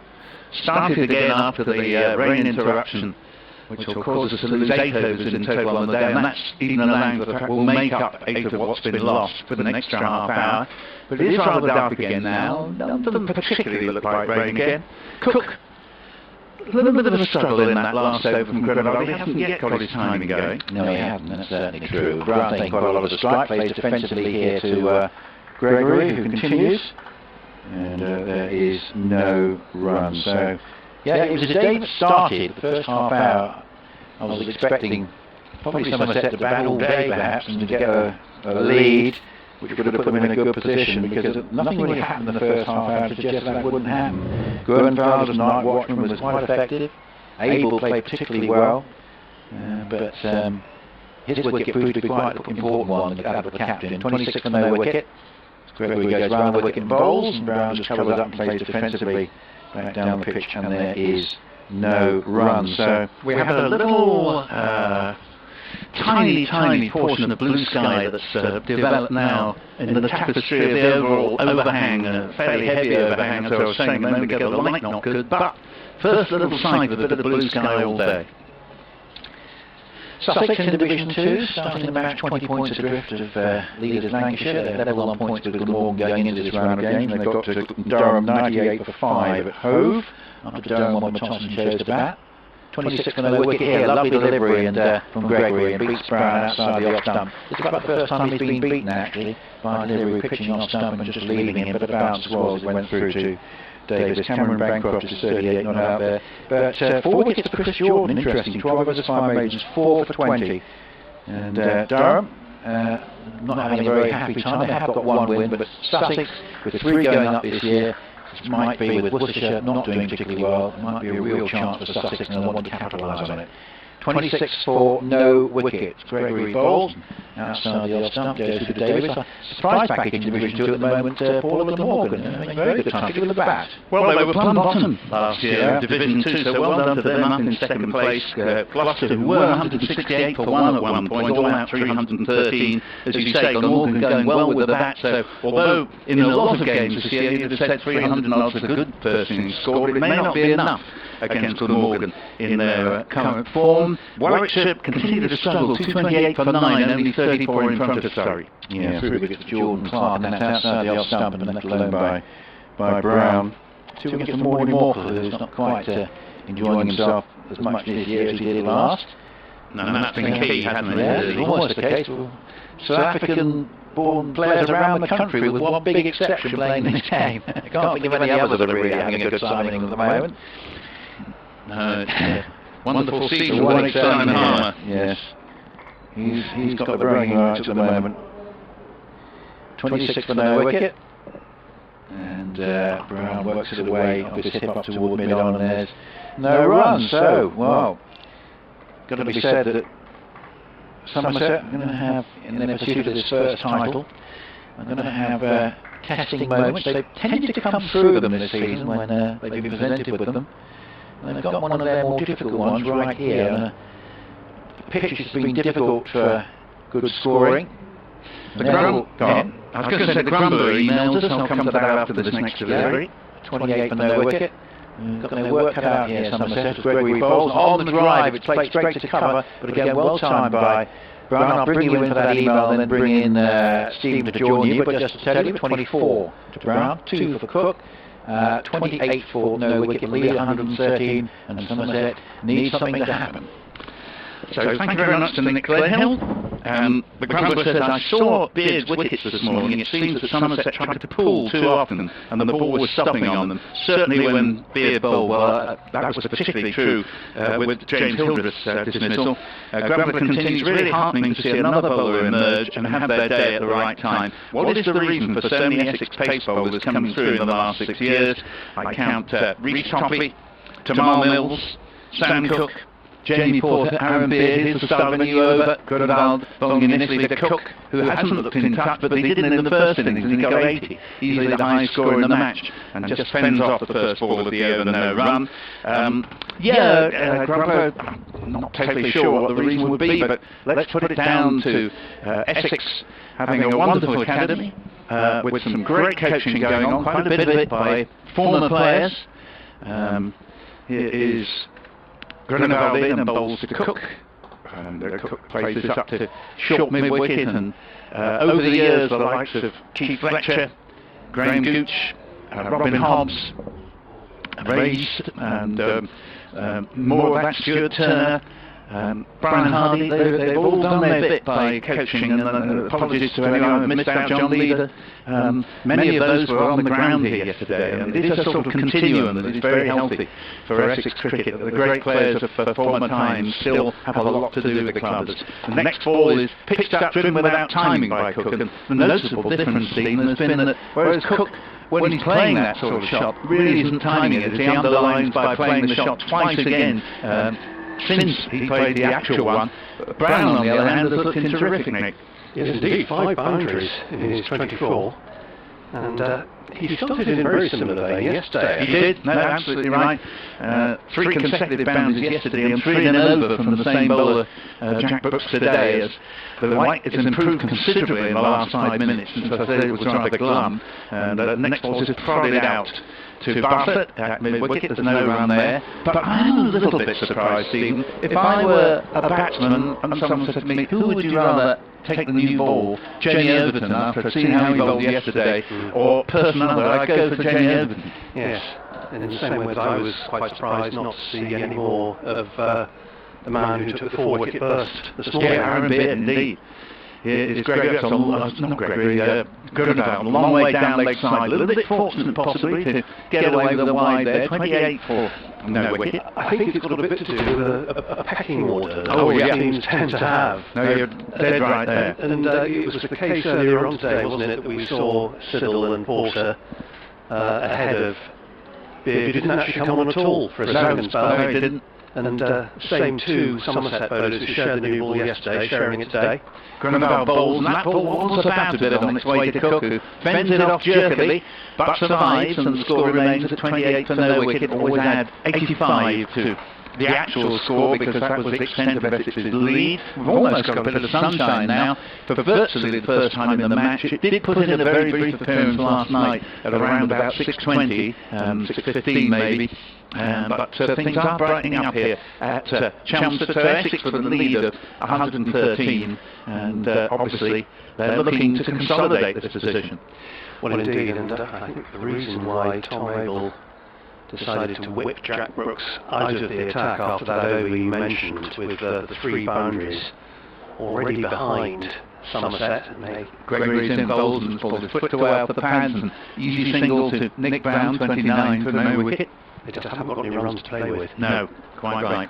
And equally, from an Essex point of view, they have, and therefore Brown is able to play confidently, because even if he's out, Essex began with an 85-run bonus, and if he then plays the way he has done, it soon gets well over 100. I just wanted to read an email I fear I didn't get round to late last night from one of our favourite emailers. Come back to that, as here is Gregory in. Bowls, and Cook plays very airy-fairily at this. As ever, he looks totally nonchalant, but that was a play in the miss, and it didn't miss the stumps by much either, and it didn't miss the outside edge by much, but he survives, 29 for no wicket, and the fact Brown has 25 and Cook only 2. Total contrast, isn't it? Yeah, Brown has faced 27 balls and Cook 24, so it's not that one has had significantly more of the strike. But Jeff Leonard emailed late yesterday, one of our favourite emailers, because he's actually Gloucestershire supporter, who when Gloucester aren't playing or it's raining in Bristol, listens to us. Great to hear from you, Jeff, as here is the next delivery, and Cook plays it back without any sort of timing at all to the bowler, no run. And you say early close of play at Bristol, this was yesterday, because it's rained on and off since about 3, as it often does here. And he said, still, we got to use the floodlights for a few overs, first in the county championship at Bristol. Well, that's jolly good news, because of course Somerset would empathise with that, having got their floodlights going this year. They would, and they were used on the first day of the championship season, in fact. That's right. Here, Gregory again bowls to Cook, and Cook runs it down to the third man boundary, and that will be 4 runs. And the score up to 33 for none. It looked a bit edgy, but it was a deliberate opening of the face and running down by Cook. That's one of his shots. He moves up to 6 and it's 33 for none. Yeah, that's his first boundary as well, Alistair Cook. But you just don't expect him to play in the way that Nick Brown has been playing at the start of his innings, do you? You don't expect that's true. Alistair Cook to bat as aggressively as that. Indeed, there's been many an occasion when Brown himself has been very, very dogged and 12 on the board after an hour at the crease. But in both innings in this game, he's really found the early bowling to his liking and hit some delightful boundaries. Here is Gregory in and bowls to Cook. Cook just stamps the ball down to mid-wicket. There will be no run there, and score remaining at 33 for no wicket. But yeah, both Bristol and Taunton replete with floodlights now. And I was saying to you earlier today, Stephen, how I had a horrendous journey down to Taunton last year for the T20 game in August, which just to make my misery worse, Somerset absolutely walloped Essex by 10 wickets. But it wouldn't, there wouldn't be a problem. I arrived late, it wouldn't be a problem now with the floodlights there, as here is the next delivery and Cook plays it to mid-on for no run, because without the floodlights, the game being in August, it was a 4:30 start, and nowadays once you've got the floodlights you can sort of start, I mean Essex start their games at 7 o'clock typically, and that makes it, particularly if it's a nice evening, it makes it a really good atmosphere at a T20 game. 33 for no wicket, dot ball to end the over, and so 10 overs, 9 overs rather have gone. They're 117 in front now, Essex, without loss. And I have to say that batting hasn't looked as difficult in the Essex innings so far as it looked when Somerset were batting earlier. I don't know whether that's got anything to do with the sun having come out. It's possible. We do arrange it to come out at certain convenient times here in Chelmsford, which does help. But I think actually, to be honest, both these sides have when they've got any sort of momentum going at all, are a handful when they're playing at home. Yeah. Quite legitimately, as long as you don't break any of the rules, you're entitled to fix the conditions in your favour if it's your home match. I think both these sides have capitalised on that. Cook takes a single down to deep backward square leg and scored 34 for no wicket, the lead to 119.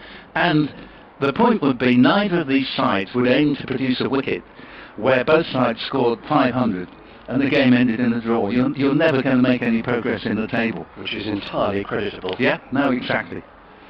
And we could be having a double bowling change shortly. Yeah, Gronoval for the meantime is in from the river end, bowls, and that's a lead from Alistair Cook. Both Jamie Overton and Jack Leach are loosening up. I think the other point, Stephen, I was going to make when you were saying batting looks a bit easier, and you're quite right to say that, but if you think about it, the new ball hasn't actually done much damage to the batting side in this game so far. My theory is that when the ball's harder, it comes onto the bat more, and boundaries are bound, but once it gets a bit softer, batting becomes a struggle. As here is Gronoval in, bowls, and that's nicely turned for a single by Cook. Plays it wide of mid-on, Azhar Ali, and the score to 35 for no wicket. Cook has 7. Yeah, I think that's a very good point. Essex started well yesterday. Somerset started reasonably well yesterday evening when the ball was new. And it's going true to form now as well. The other point that could be made is that the roller could be used between innings, heavy roller this year, and possibly the pitch looks a lot flatter until the effect wears off as Gronoval's in, bowls to Brown and turns it round the corner. 1 a certainty, 2 a possibility here. Decide not to take on the arm there of Jack Brooks at deep backward square leg, and Brown moves on to 27 out of 36 for no wicket. Yes, Jack Brooks bowling just the 2 overs so far in this innings. Was driven for 3 boundaries in one of them by Nick Brown. Yeah, he's not had the happiest of games at the ball as he's Gronoval in and bowls, and this will be another run to Cook if he gets there, because it's quite a sharp single, but he is a very good judge of a run, Alistair Cook. Not particularly quick between the wickets, but good judge of a run. Plays it to Azhar Ali, who shies, misses, but he was going to be home. 37 for no wicket, 8 to Cook. And I shall always remember when he was run out in India in 2011, it was the first time he'd been run out, certainly in Test cricket, and I have a feeling it was in first-class cricket, which is remarkable for a guy who'd been playing for 6 or 7 seasons. Yeah, it is. Extraordinary. Never mind season 6 or 7 years. We're down to 2 slips and a gully as Gronoval is in around the wicket, bowls, and there will be at least 2 runs here as he's played the ball past Azhar Ali. I think it will just be the 2. Wasn't particularly timed by Brown on this occasion, but nevertheless he takes the score to 29 with a brace and score to 39 for no wicket. Runs came relatively freely in that over at 85, and you get an overall lead for Essex for 124. Cue Jamie Overton, who you were asking for earlier, Paul. Yes, I wouldn't go as far as to say I was asking for, but I thought he bowled terrifically well first innings.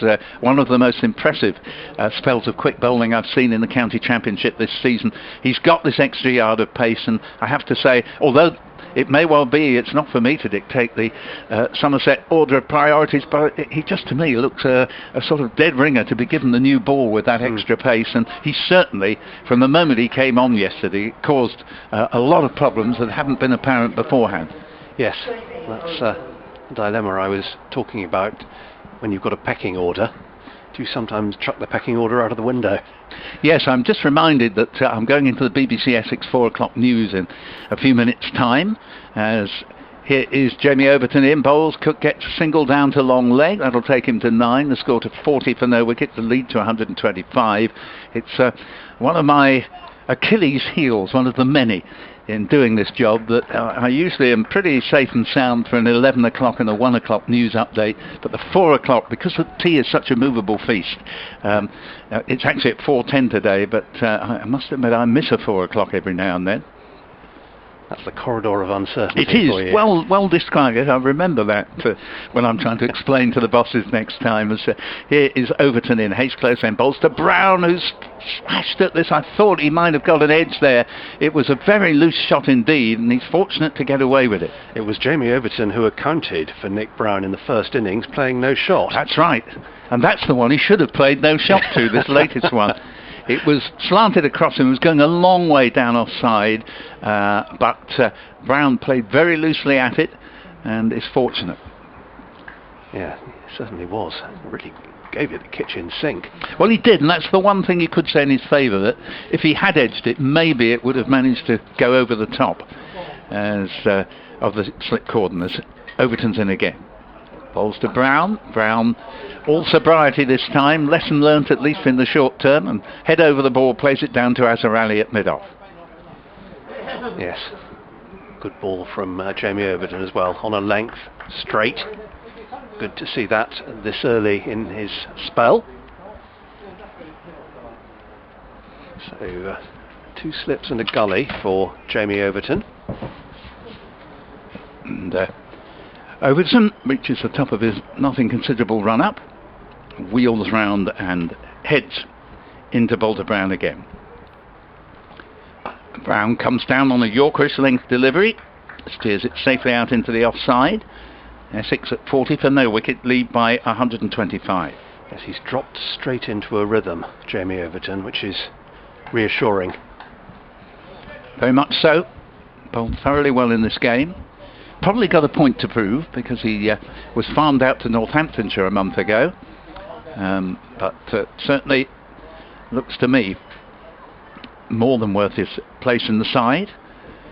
As he comes in. Bowls to Brown. Oh, Brown has again played and missed. It was a very good delivery. It wasn't a very good shot, but it climbed steeply, as the ball will tend to do from a man of his height. And Brown fenced at it, and fortunate again not to edge it through. And I have to say, we've got 2 slips in a gully.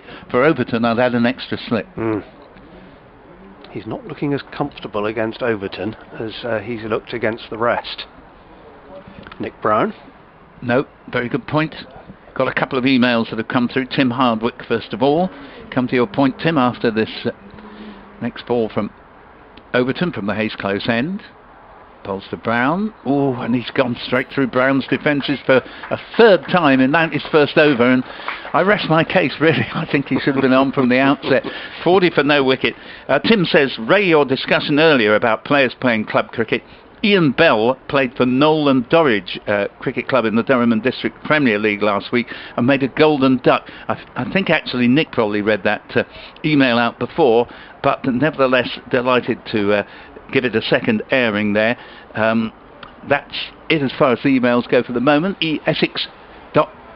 Essex.sport at BBC, sorry, I'll start again. Essex.cricket at bbc.co.uk or at lamb165. Yep, that's the Twitter handle for me. And as we wait to go into the 4 o'clock news, be 4 or 5 minutes yet, it's Tim Grunewald, who is actually going to continue from the river end. Again, he's got 2 slips in the gully, and he doesn't bowl. And we've seen a few of that instances of that today, where a bowler pulls out at the last minute, obviously feeling he hadn't quite. Nice to have a perambulation every now and again, see the game from different angles here at Chelmsford. Grunewald is in, Well, for the former England captain. Gets a ball that might have tempted a lesser man to go for it, but he wisely leaves it to go through to Stephen Davis. And not quite as bright as it was at the moment from about a quarter of an hour ago. Still a little blob of blue sky around, but mainly a very overcast day. And Grunewald again. Up and bowls to Cook, and Cook turns this off the pads, and that's going to go out for at least 2 runs, probably just be 2. Should be cut off by Jack Brooks there, running from deep backward square leg around toward mid-wicket, and sends in a good return into the bargain. 42 for no wicket, and Cook has 11. Yes, rather like Taunton, there are various places around this ground where you can just pause for a moment and enjoy a slightly different angle on the play. There's one very nice position just by the black sight screen. Yeah, it is nice over there. Get a good view of when the bowling's from the Hayes close end. This is the river end at the moment, from which Tim Grunewald bowls, a ball which Cook leads, and score remaining 42 without loss, a lead of 127. Yes, there's another place, a slightly open space between, it's not the pavilion, I'm not sure what that stand is called. Over there is the hospitality suite. Okay. And going into the news in a minute or so, as Grunewald is in, past umpire Graham Lloyd bowls, and this ball's played through the covers. Another two, well, maybe only one actually. The ball stopped quite suddenly there, and Cook, not timing it as well as Brown has, just gets a single, but that won't perturb him in the least. He has a dozen, and the score 43 for none.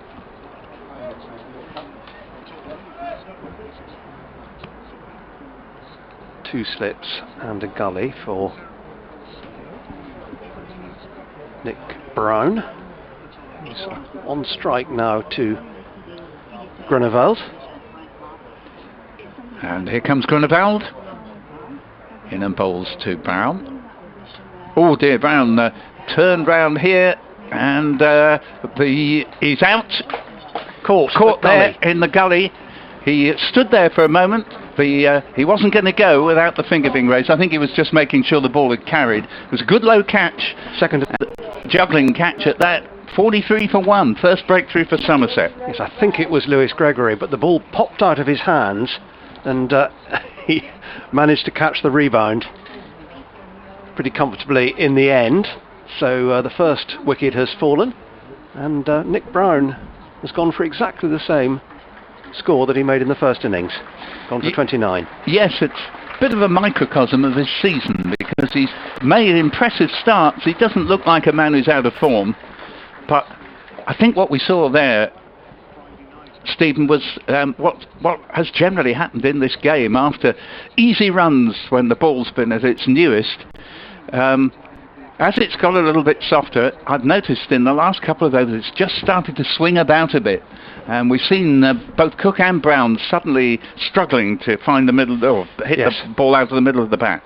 Yes, that's been the form through the game. So the early flurry of boundaries, both yesterday and today, from Nick Brown, and then the innings nipped in the bud by Jamie Overton yesterday and Tim Grunewald today. And you're quite right, it was Lewis Gregory who took the catch at the second attempt, and Tom Wesley comes out to join Alistair Cook. Again, the opening partnership has, in the context of a low-scoring game, done well. 50 in the first innings. Brown and Cook, 43 in the second. Here we go into the BBC Essex at 4 o'clock news. Just bear with me for half a minute.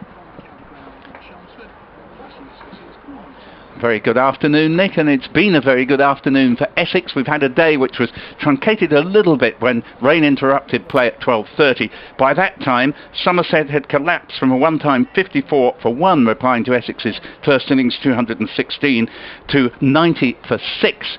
So after the rain break, Essex polished off the remaining 4 wickets. 5 wickets for Jamie Porter, 5 for 51, and a remarkable career best 4 for 23 to young Aaron Beard in only his 4th or 5th championship match, and he took those 4 wickets amongst his first 15 deliveries. Cook and Brown added 43 for the first wicket before Brown's just been caught in the gully, but Essex at 47 for 1 have an overall lead of 132. highly impressive way for Tom Westley to get off the mark with a cover-driven boundary. It was indeed, and lovely shot from Wesley, and so that takes it to, as I say, 47 for 1. And I think we're increasingly, particularly with Overton now bowling, I think we're going to see batting become very much more difficult. But Essex, you would feel, have a very, very useful position in the game. Oh, absolutely. They're effectively 132 for 1. Here comes Overton in. Bowls, Cook, anything but comfortably really. Drops the ball down in front of him into the direction of the covers. The ever-eager Tom Abel darts in to do the fielding and prevent a single. And Essex continue to be... Probably have a couple of overs before tea, this one and another. Yes, so Jamie Overton to bowl from the Hayes close end. 2 slips a wide gully. Overton to Cook. Cook drives, and he's got this one through, and I think that's going to go for 4, even though the ball is slowing up as it has done throughout this game, but it's just touched the rope, just kisses the rope, and Cook got a ball that was just sufficiently over pitch for him to lean on it and guide it through the covers. He has 16, and applause for Essex's 50. They're 51 for 1. Yes, he used the pace of the ball nicely, Alistair Cook. And Cook... Yes, that's a good observation you make there, because he only occasionally really throws the bat at the ball. He uses the pace on the ball to get a lot of his runs, and that was a prime example. And again, in his leg side shots, a lot of them he just glances them round the corner. Here's Overton in and bowls to him, and that's a different kettle of fish in terms of Cook there. He can't hit that one for 4, but it was sufficiently wide of off stump for the ball to go through safely to Stephen Davis without Cook needing to essay a shot. But the length was perfect. It was just a little bit far enough over to the offside to be left. Essex have really taken a firm grip on this game today. Yesterday evening you felt that the day had gone marginally towards Somerset, but no one was completely sure how good that total of 216 was. It's rather clearer now. Yes, you're right, as Overton's in. Bowl, slower ball. Cook spots it, comes down. It was well bowled actually, because if Cook had not spotted the change in pace, he might have been through with that, and it was good Yorker length accurate delivery. But he is a good enough player to spot it immediately. 16 to him, 51 for 1. But he's been right on the money, Jamie Overton, since he was brought into the attack. No, absolutely, and well, when his brother is fit again, you would feel that both should play really. As Jamie Overton, the quicker of the pair, comes in, bowls to Cook. That was well judged, because it didn't go by the off stump with very much to spare, and 51 for 1 means that the lead is now 136. Yes, both the Overtons played in the previous championship match at Canterbury. That's where Craig Overton picked up that groin strain, from which he's pretty much recovered. But Jamie, the way he's bowled in this match looks worth picking again. Certainly does, as he comes in and bowls to Cook. Cook again shows good judgment to leave it, and it looks as though, oh well, anyone would have survived that delivery when it's left like that, but there are some players who'd have been drawn into having a go at that and might well have been caught behind. So 51 for 1 remains the score. Just looking to see whether Surrey have now... Yes, they've bowled Warwickshire out for 230, and that's a good recovery, because what looked like being a first innings deficit of over 100 is a mere 36. Yes, that's a good fight back from the champions. Maybe they'll get their first win of the season at last. Tim Gruneveld's going to continue from the river end. Comes in on the stroke of tea now, bowls, and that's a curious delivery, almost like, yeah, it slipped out of his hand, I think, wide, and scores up 52 for 1. Tea being taken at 4:10, so they've just got this over in, and it will definitely be the last over before tea. Yes, just lost control of the ball at the point of delivery, Tim Grunewald there. And it came out rather slowly and rather waywardly. As he comes in again and bowls to Wesley. Wesley plays it to mid-on, there's no run. He's what you might call an undemonstrative cricketer, Tim Grunewald. If he bowls a ball at which he's a bit unlucky and there's a play and a miss, he doesn't sort of waste half an hour staring at the ground and clasping hands to head. He gets on with the game. Yes, and he's very rarely expensive. No, that's right. Here he is again, River End to Wesley. But that is again a long way down leg side, and umpire Graham Lloyd finds in the bowler's favour on this occasion, but again that was way down leg side. It's strange, isn't it? Yes, not where we expect to see him bowl. Just lost his rhythm for a moment. Looks accusingly at the ball as he reaches top of his run up again at the River End. 3 balls to go till tea. Here's the first of them. And Wesley leaves outside off stump. That's better. It's a better line. It was. Not perfect, but closer. And certainly I thought he bowled very usefully in the first innings. Only got the 1 wicket, but that was of Alistair Cook for the game's so far top scorer. May well end up being the top scorer in the match of 80. And he bowled 17 overs economically. Did a very good job, I thought, as he comes in again. Bowls, and that again is left by Wesley, who just has the 4 runs he made as soon as he arrived in the middle. The lovely extra cover drive. 52 for 1 is the score. The overall lead 137. Yeah, in fact that was a wide. Given a wide by Graham Lloyd. I missed that one. 53 for 1, thank you. Was it wide outside the off stump? Yeah, it was, but I didn't realise he'd given that as a wide. Anyway, it means that we still have those deliveries left to get up to the tea interval as he bowls again, and that's a lovely shot, and that's going for 4. And that, I don't think I've seen a ball go so quickly to the cover boundary in this match as that one has. Beautifully played by Wesley, who irritatingly is a wonderful player who just doesn't quite go on and make the scores that you feel that the way he's built his innings up would suggest he should. It's 57 for 1, and the lead up now to 142. Yeah, that was a gem of a cover drive. The one he got off the mark with was pretty good, but that was even better.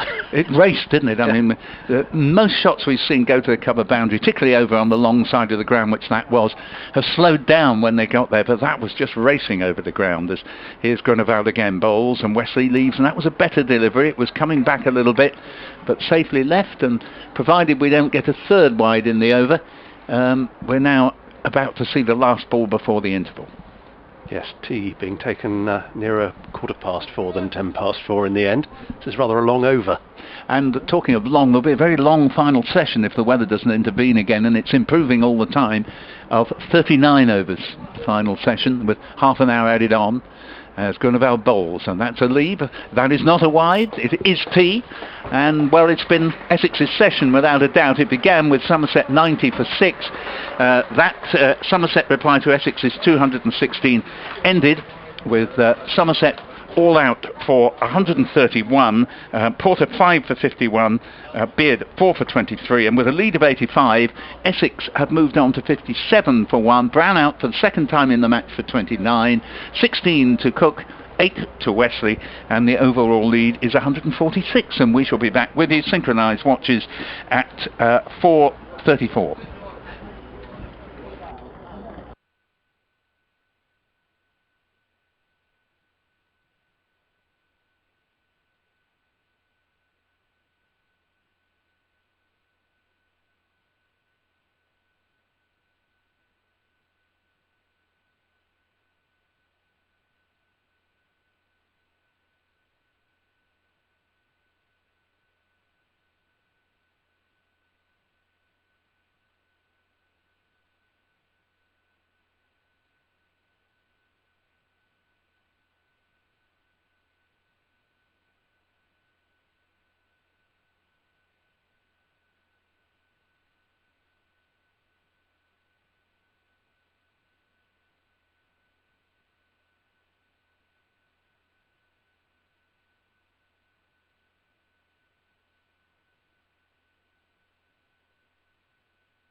Welcome back on BBC Essex, BBC Radio Bristol. We are at the County Ground in Chelmsford.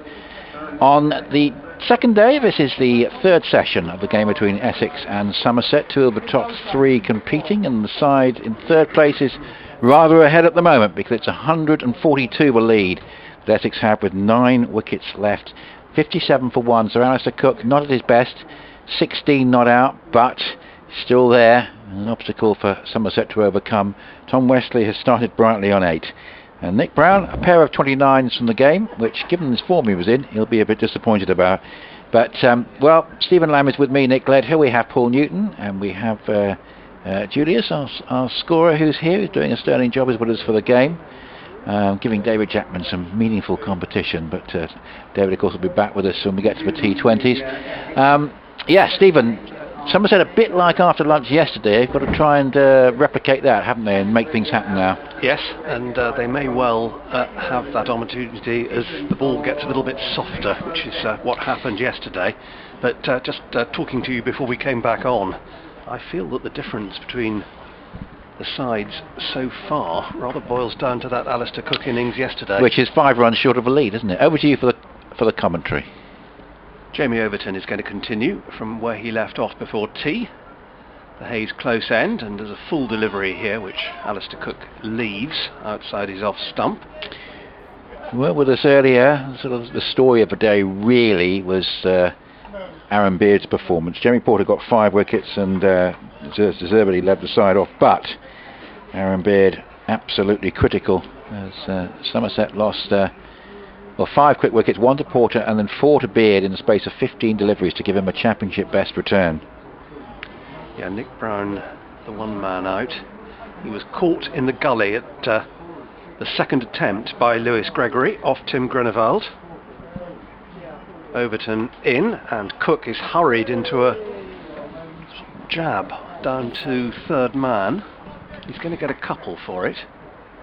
Bad bounce for Leach. A bit of a misfield there in the gully. Yeah, I wonder whether it bounced on the edge of a used pitch. Yeah, that's what he'll be saying, I'm sure.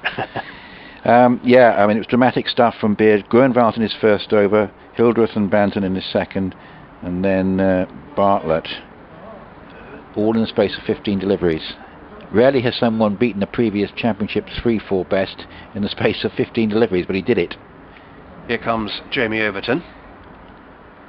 Past umpire Nick Cook, and another Cook, Sir Alistair, will get a single here down to long leg as he fends it off his hips. Tom Abel was good for 36, Bartlett 25 and Gregory 14 briefly threatened a revival for the 7th wicket with a stand of 40, but Porter 5 for 51 and Beard 4 for 23. 1 wicket for Peter Siddle and 6 overs for Simon Harmer without a wicket, though he will, I'm sure, note that he had a dropped catch at short leg, which didn't actually matter much. Yes, it was really Beard's spell that left Somerset in a position from which it was always going to be difficult to recover. Here comes Overton bowling to the right-handed Tom Westley, who plays at that one like a millionaire and makes no contact with it at all. We've seen a couple of glorious cover drives from Tom Westley. Now, if he connected that with that, it would have been a third. Yeah, yes. Doesn't look Due quite so good. A big score, Tom Westley. Looked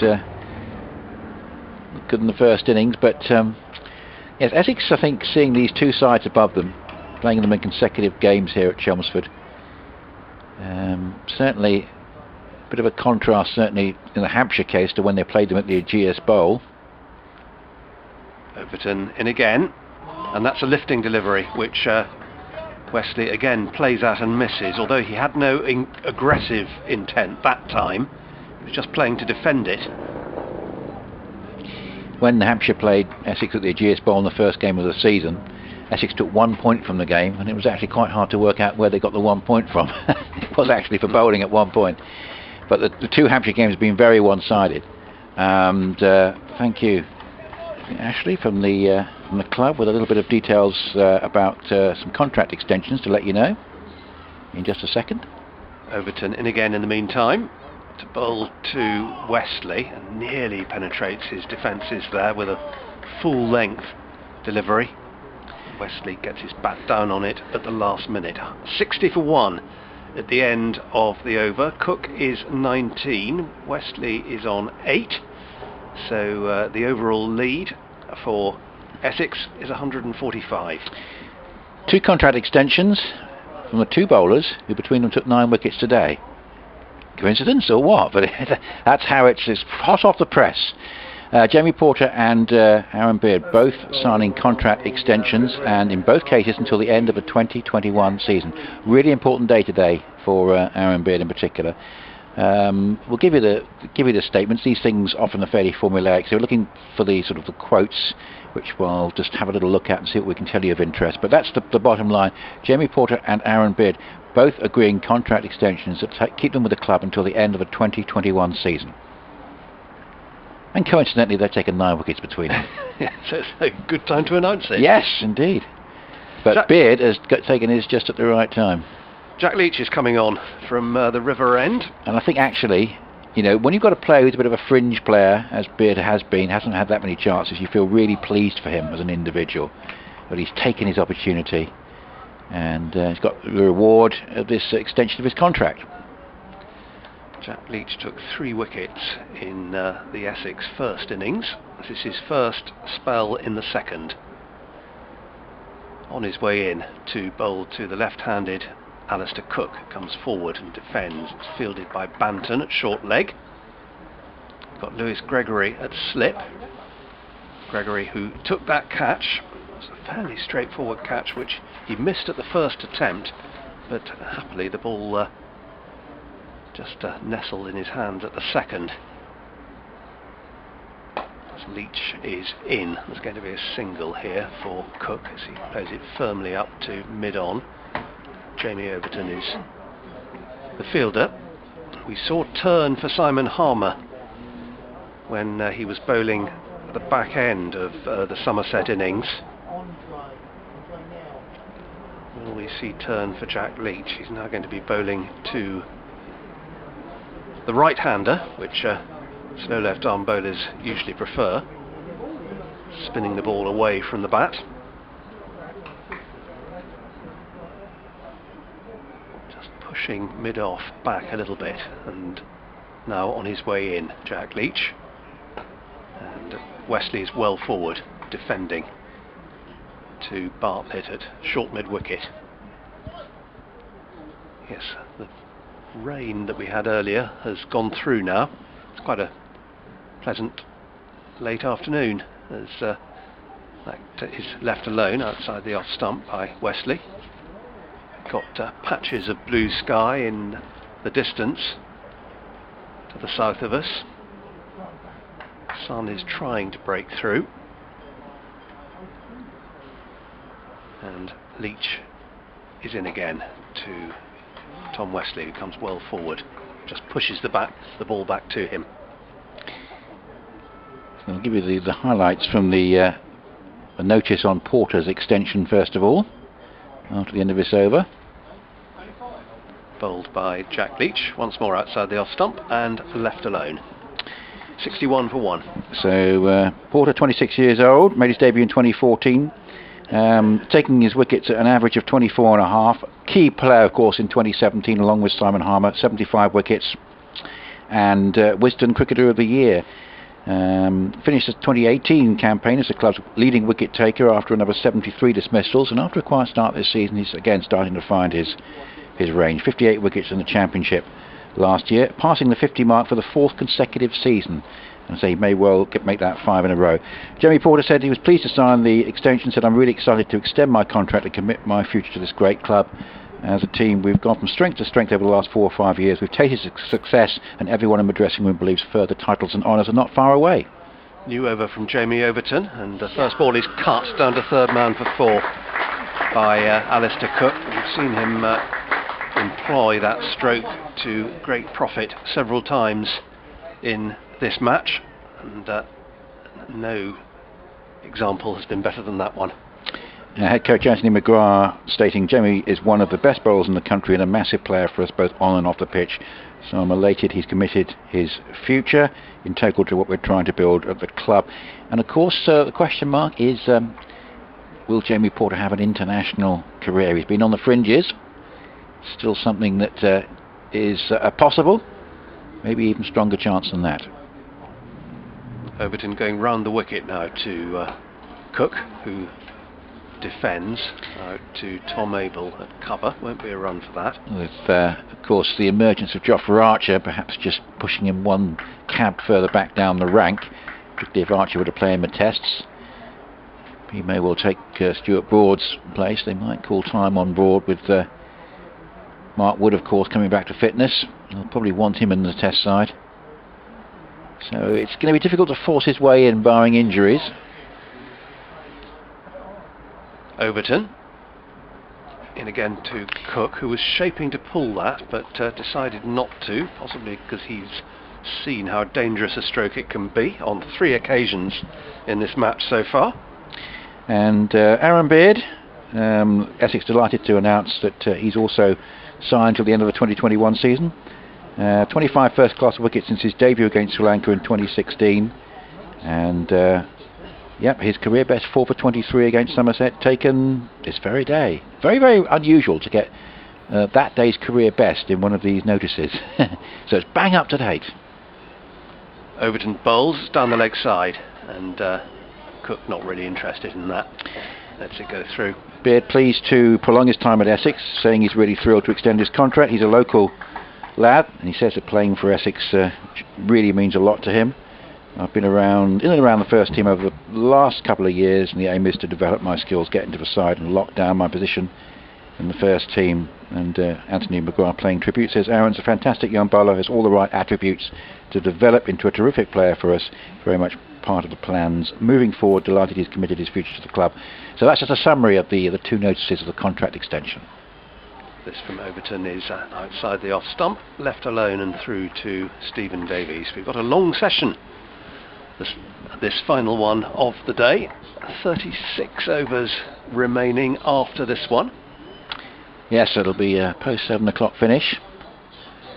And yes, a championship game that might even last longer than some of the World Cup games that have started at 1:30 on Saturday afternoon. Which have tended to, apart from the last one, tended to end fairly early. Overton back over the wicket now to Cook, who cuts, and it's gone first bounce to Jack Leach in the gully, which is rather straightforward given it's the end of the over, and Jack Leach is going to bowl the next one, but he has in the meantime given the ball to Lewis Gregory, who's going to give it a bit of a polish. So 65 for 1, 24 for Cook, 8 for Westley, 2 resounding cover drives, and the overall lead is exactly 150. Bit of the old Surrey verb. I think it's too late probably, but has come back today. Bowling Warwickshire up at 230, and they've knocked off that deficit, the openers, already, so they're 40 without loss, already 4 runs ahead, so they've completely made up for their poor performance yesterday with the bat, Surrey. And well, I think it's probably too late for them, even if they win all their games now, but they could well win their first one, you suspect, from this position. Yes, it's great to get back to a position of parity from being bowled out for 194 first innings. Leach is in, Wesley's forward. All the old problems for Afghanistan. Good start and losing wickets, going behind the rate. Bangladesh have probably got 30 or 40 too many. Bangladesh 262 for 7. Afghanistan, after a good start, 108 for 4 in the 30th over. Still need 155 to win. This next delivery from Leach is again defended by Wesley. Abel is the fielder. And Shakib has 5 overs, 1 maiden, 3 for 6. Doing it again, the great all-rounder. Leach, left arm round the wicket to Wesley, who just clips this one beautifully. He does look in good touch, Tom Wesley, off his toes. It's going out to the boundary at mid-wicket. So just dealing in boundaries at the moment. Tom Wesley has 3 of them. 69 for 1 now. Yes, I mean, what, the lead 150. So Somerset in a bit of a corner here now. Leach in again. Wesley's forward and defending. George Bartlett runs around from mid-wicket to field. The only thing I can think of, Stephen, is we were talking about this game as to did Essex have to win it, and I personally thought they needed to win it to really put a marker down. Wesley's forward to the next delivery, pushing it back to the bowler. I mean, if Essex were to bat well here, they might have a decision to make sometime tomorrow about how long they want to bat for. There might be a bit of weather intervention first thing tomorrow. A draw for a Somerset in this game would be a very good result from here. Leach in again. This is driven up to Grunewald at mid-on. Won't be a run for that. It sounds very unlikely, doesn't it? But if we did get a bit of, if these storms just came a couple of hours later and we lost another session of play tomorrow morning, and although draws are very unlikely at Chelmsford, it's not impossible, isn't it? And I'm sure you'd agree that from here, a draw to protect the 30-point lead, or all but 1 point of a 30-point lead, would be a very useful result for Somerset from this position. Yeah, but given the number of wickets that have fallen already, I know it seems unlikely, but funny things, it's just strange what could happen if suddenly we did see just things ease up a little bit, which has happened in the past here. It tends not to get worse here. Sometimes I've seen it get better for batting. It's unlikely, but it's got that feeling in the back of my mind. It's one possible if Essex were to bat very well in this third innings. Jamie Overton to continue from the Hayes close end. This is pushed out to cover, and Tom Abel 0 for 12 from 4, Jamie Overton's figures, but he's bowled well. It would probably need weather intervention, the sort that we might get overnight into tomorrow morning. It's very unlikely, but just the fact that Essex made a good start in this third innings suggests that this game may well go into a fourth day, unless there's another clatter of wickets, of course. Essex were to not lose, say, more than 1 or 2 more in this session. Jamie Overton took 3 wickets in the first innings. Pretty much the standout bowler. In again, this is cut by Cook. Will bring him a couple of runs, I fancy. Out to deep extra cover. Azarali is in pursuit of it, and 2 is what they settle for. What we're looking at is there any real indication that it may be getting easier to bat perhaps in the game, and we have to sort of just wait, I think, an hour or so to get any real indication of that, but so far no great alarms. It's a good seam attack, this, but it's not caused Essex too many problems so far. Here's Overton into Cook, who clips this one off his toes out to deep mid-wicket. Will get a single for it as Tom Banton does the fielding. Cook goes to 27. A total to 72 for 1, which effectively is 157 for 1. That's the brutal truth of it. That's why I'm thinking that Somerset wouldn't mind losing a session to weather at some point, perhaps tomorrow morning. Here comes Overton. This is up in the air. Is it going to be caught? It is caught by Jack Leach.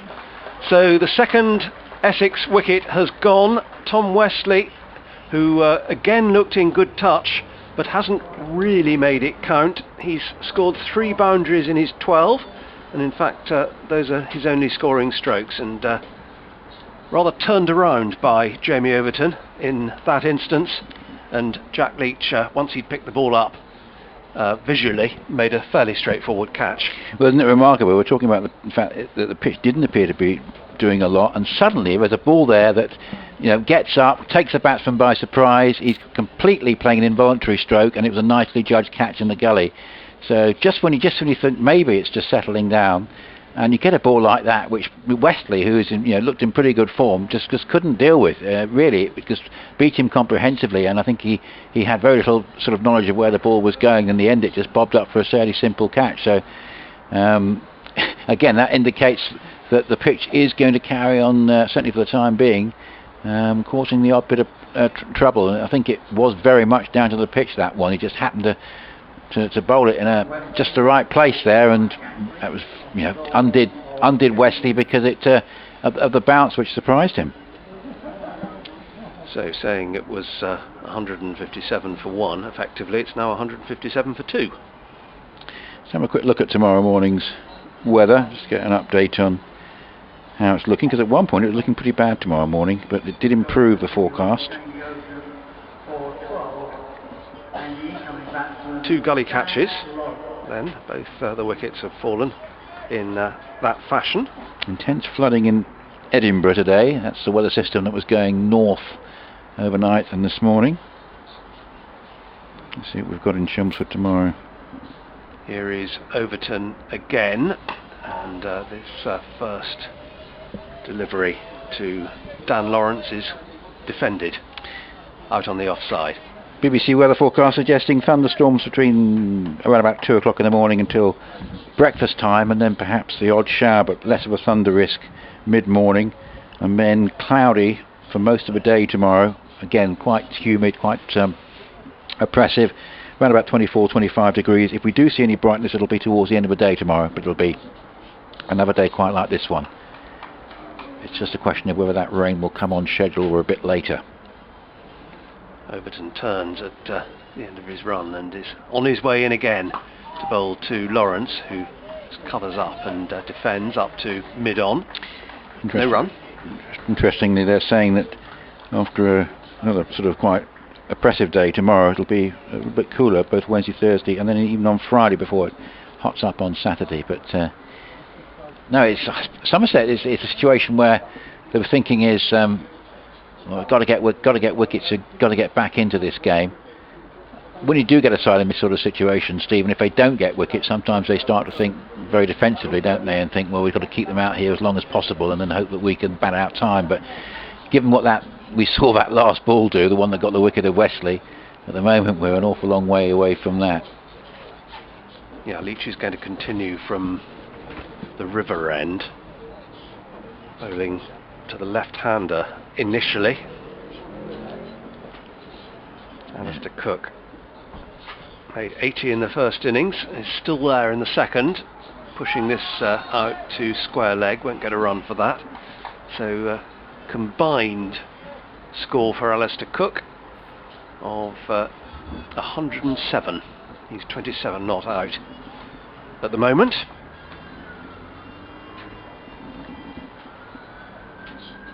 Here goes Leach to him, and he comes forward, pushes it out to George Bartlett at short mid-wicket. Again, there's no run. Yes, the draw is a very remote possibility at the moment. It would need weather intervention and that rain to arrive at a different time tomorrow to even bring it into the equation. Leach over the wicket to the left-hander, who plays that straight to Banton at short leg. Won't be a run for that. Combination of attack and defence in terms of Tom Abell's fielding strategy. We've got a slip and short leg for Sir Alistair, who's hit on the pad here, and the ball just pops out on the offside. It's a strangled appeal. Thanks to George for your email, but just reminding us about the email address essex.cricket@bbc.co.uk, and George would like and even a simpler one than that, so we'll put our minds to it. Leach into Cook, who drives. Good stop there by Abel. No, not Abel, beg his pardon. It's Bartlett at mid-wicket. Yeah, and you can tweet as well, at Lamb165. Or at BBC Essex Sport. As this is finding the left of George Bartlett this time. Cook just looking for the gap and eventually finding it. and adding a couple to his individual tally. He goes on to 29 now, 74 for 2 Essex. George says that, going back to our comments about sort of pecking order, the fact that Tenduscarter went for, if you like, his 2 senior seam bowlers in Siddle and Porter after the extended lunch break, and George is contrasting that with, of course, England very much using Jofra Archer almost ahead of everybody else in terms of the importance that he's viewed as having with the England attack in the 50 over game. Be very interesting to see whether he plays a part in the Ashes. I've heard some comments that he might be every bit as good as a red ball bowler as White, and so that'll be fascinating. And George says he's coming down from Scotland for the Yorkshire game, and he hopes Essex can keep it together for that game. Well, they're showing every sign of keeping it together here, George, at the moment. Overton's going to continue to the right-handed Dan Lawrence, who gets his bat well out of the way of that one. Lifting delivery that goes through to Stephen Davies. Yeah, Wesley a bit frustrating because he looked in very good form. In a way, at the moment, it doesn't matter too much for Essex because they are obviously winning games without having to rely on very big scores, very big individual scores. But there may come a point, potentially, away from home, where the likes of Simon Harmer may have less influence because they'll have pitches prepared which are not going to help him, where it'll be more important to convert these starts into bigger scores. Overton in again, and Lawrence is going to get off the mark here. At least 2. It's gone out to deep backward square. It's going to be 3, in fact. It's a long boundary out there, and 3 taken pretty comfortably in the end. Can you be depressed at your side winning in routine fashion? Here's a question, because I've got Peter in Malaga who suggests that he might be. He says, I'm just back from my siesta. In Malaga, I reckon it's going to be pretty hot because I think there's a big heat wave over Europe at the moment. He says that Essex have polished off Somerset, and how long has it been since Essex have taken all 10 without Harmer taking one of them? So that's the sort of thing that, if it did rain tomorrow morning, we'd look through. That'd be fascinating to have a look at that, Peter. Overton sets off again into the left-handed Cook, who swats that one down to long leg, and it's fielded there by Azhar Ali. Now this is the depression bit. He says, although I'm not a fan of run fests, Essex and opposition collapses are getting depressingly frequent these days. Peter in Malaga, so he's equating both. He's probably more unhappy with the Essex ones than the opposition ones, I suspect. But no, what is true, Peter, is we're seeing some competitive matches here at Chelmsford, where the bat is not necessarily on top, but they're producing results. And I think from Essex's point of view, is they're all going the same way at the moment, so they're quite happy with it. Here comes Jamie Overton, and they were considering running a bye there. It went down the leg side and through to Stephen Davies, who couldn't take it cleanly, but took enough pace off it to prevent the extra. 78 for 2. Cook is 30. I mean, if you've booked every 4th day at Chelmsford off work this year to come and watch cricket, you're going to be disappointed with the way this season is panning out, but then perhaps you could be picked up for not making the most sensible decision in the first place, because there is a bit of a history here, isn't there, of the games in recent years not tending to go to a 4th day, so people perhaps missing out on cricket towards the end of a scheduled 4 days. This from Overton is edged, is it? It's been taken at slip, but he's hit the ground. Yeah, it's bat hitting ground. Umpire Nick Cook says not out. Get the VAR in, or the cricket equivalent on that. Yeah. But so it's rather strange, though, isn't it, for a delivery to end up at second slip and be held there. It swung without any contact having been made with the bat. Hit it into the ground. Yeah. Hit into the ground. Yeah, Paul is saying, it did look like it was a catch to the naked eye, didn't it? But it's literally sort of just jabbed it into the ground, and it's come straight off and gone to second slip. So Overton tries again. and this time it's played firmly back to him. He takes most of the pace off it, and it's the end of the over, so 78 for 2 Essex. Cook is 30, Lawrence is 3, and the overall lead now is 163. Yeah. So fans of fourth day cricket at Chelmsford will be a bit disappointed at the moment because they're not seeing any. They might see a bit on Wednesday, but Essex have got a formula going. It's working better actually than a couple of years ago when they tried result pitches here, and it rather went wrong. Remember an occasion when Leicestershire turned up and won their first game for about 4 or 5 years. But it's working at the moment. They've got a formula. It doesn't involve a lot of runs being scored in the game, but it's working to a treat. The pitches are perfectly acceptable. There's no real dispute about that. And even though the last game only lasted 5 sessions, Hampshire did actually play quite a part in that by not playing with the bat particularly well and letting down their strong bowling attack. Jack Leach is to continue. This will be my last over before a break, and I'll bring Paul back in. He's going to be bowling to Sir Alistair Cook, who defends on the leg side. It's fielded at backward square leg, won't be a run. Somerset's next 2 games are at Taunton. They've had 3 off the reel away from home. Hampshire and then Notts. Right. Leach bowls. Cook is down the wicket and only plays it as far as Hildreth at mid wicket, looking to attack that delivery. Alistair Cook.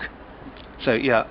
Still wouldn't underestimate Hampshire with their bowling attack. It's just that the batting strength is weakened in the absence of Vincent Markham, with Rahane not quite coming off at the moment for them.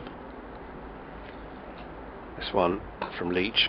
Cook plays from the crease, and it ends up with the same fielder, James Hildreth. So having won the first 2 of those 3 away games, they look as though they may well be heading for defeat in the 3rd, Somerset, but then 2 matches at home before they go off to Headingley.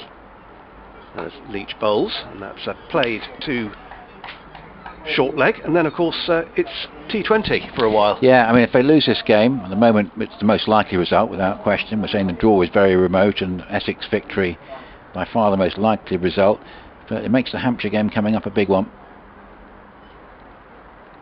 This one from Leach is outside the off stump and left alone by Cook, trusting that it can't spin back far enough, and although it did spin a little, the judgment was good. But I tell you what though, Stephen, just as Somerset being able to beat Kent seemed impossible given the time on the field. You know, I'll come back to that after this ball. From Jack Leach to Alistair Cook, who again singles out James Hildreth at mid-wicket to end the over. 78 for 2. Cook remains on 30. That's a maiden for Jack Leach. And Dan Lawrence remains on 3. But just as it seemed that there was no way Somerset could beat Kent with the time available, you know, you say the only viable result here is an Essex win. You know, Somerset. I say you collect you as a sort of general thing, but you tend to think that the only viable result at the moment in this match situation, 163 lead, 8 wickets in hand, it's all loaded in favour of Essex. But you know, I wouldn't put it past Somerset to get one of the other 2 possible results, maybe with help from the weather. It's still a fair way to go. Brief break from me, and Paul will come back in while Nick takes over the commentary. Because we've got, I think, a lot of respect for Somerset and what they've done this season. And although they're in a tight spot at the moment, you just think that this side are capable of turning things round. And as I say, to get anything out of the game, things are going to have to perhaps change quite dramatically for them in the rest of this session.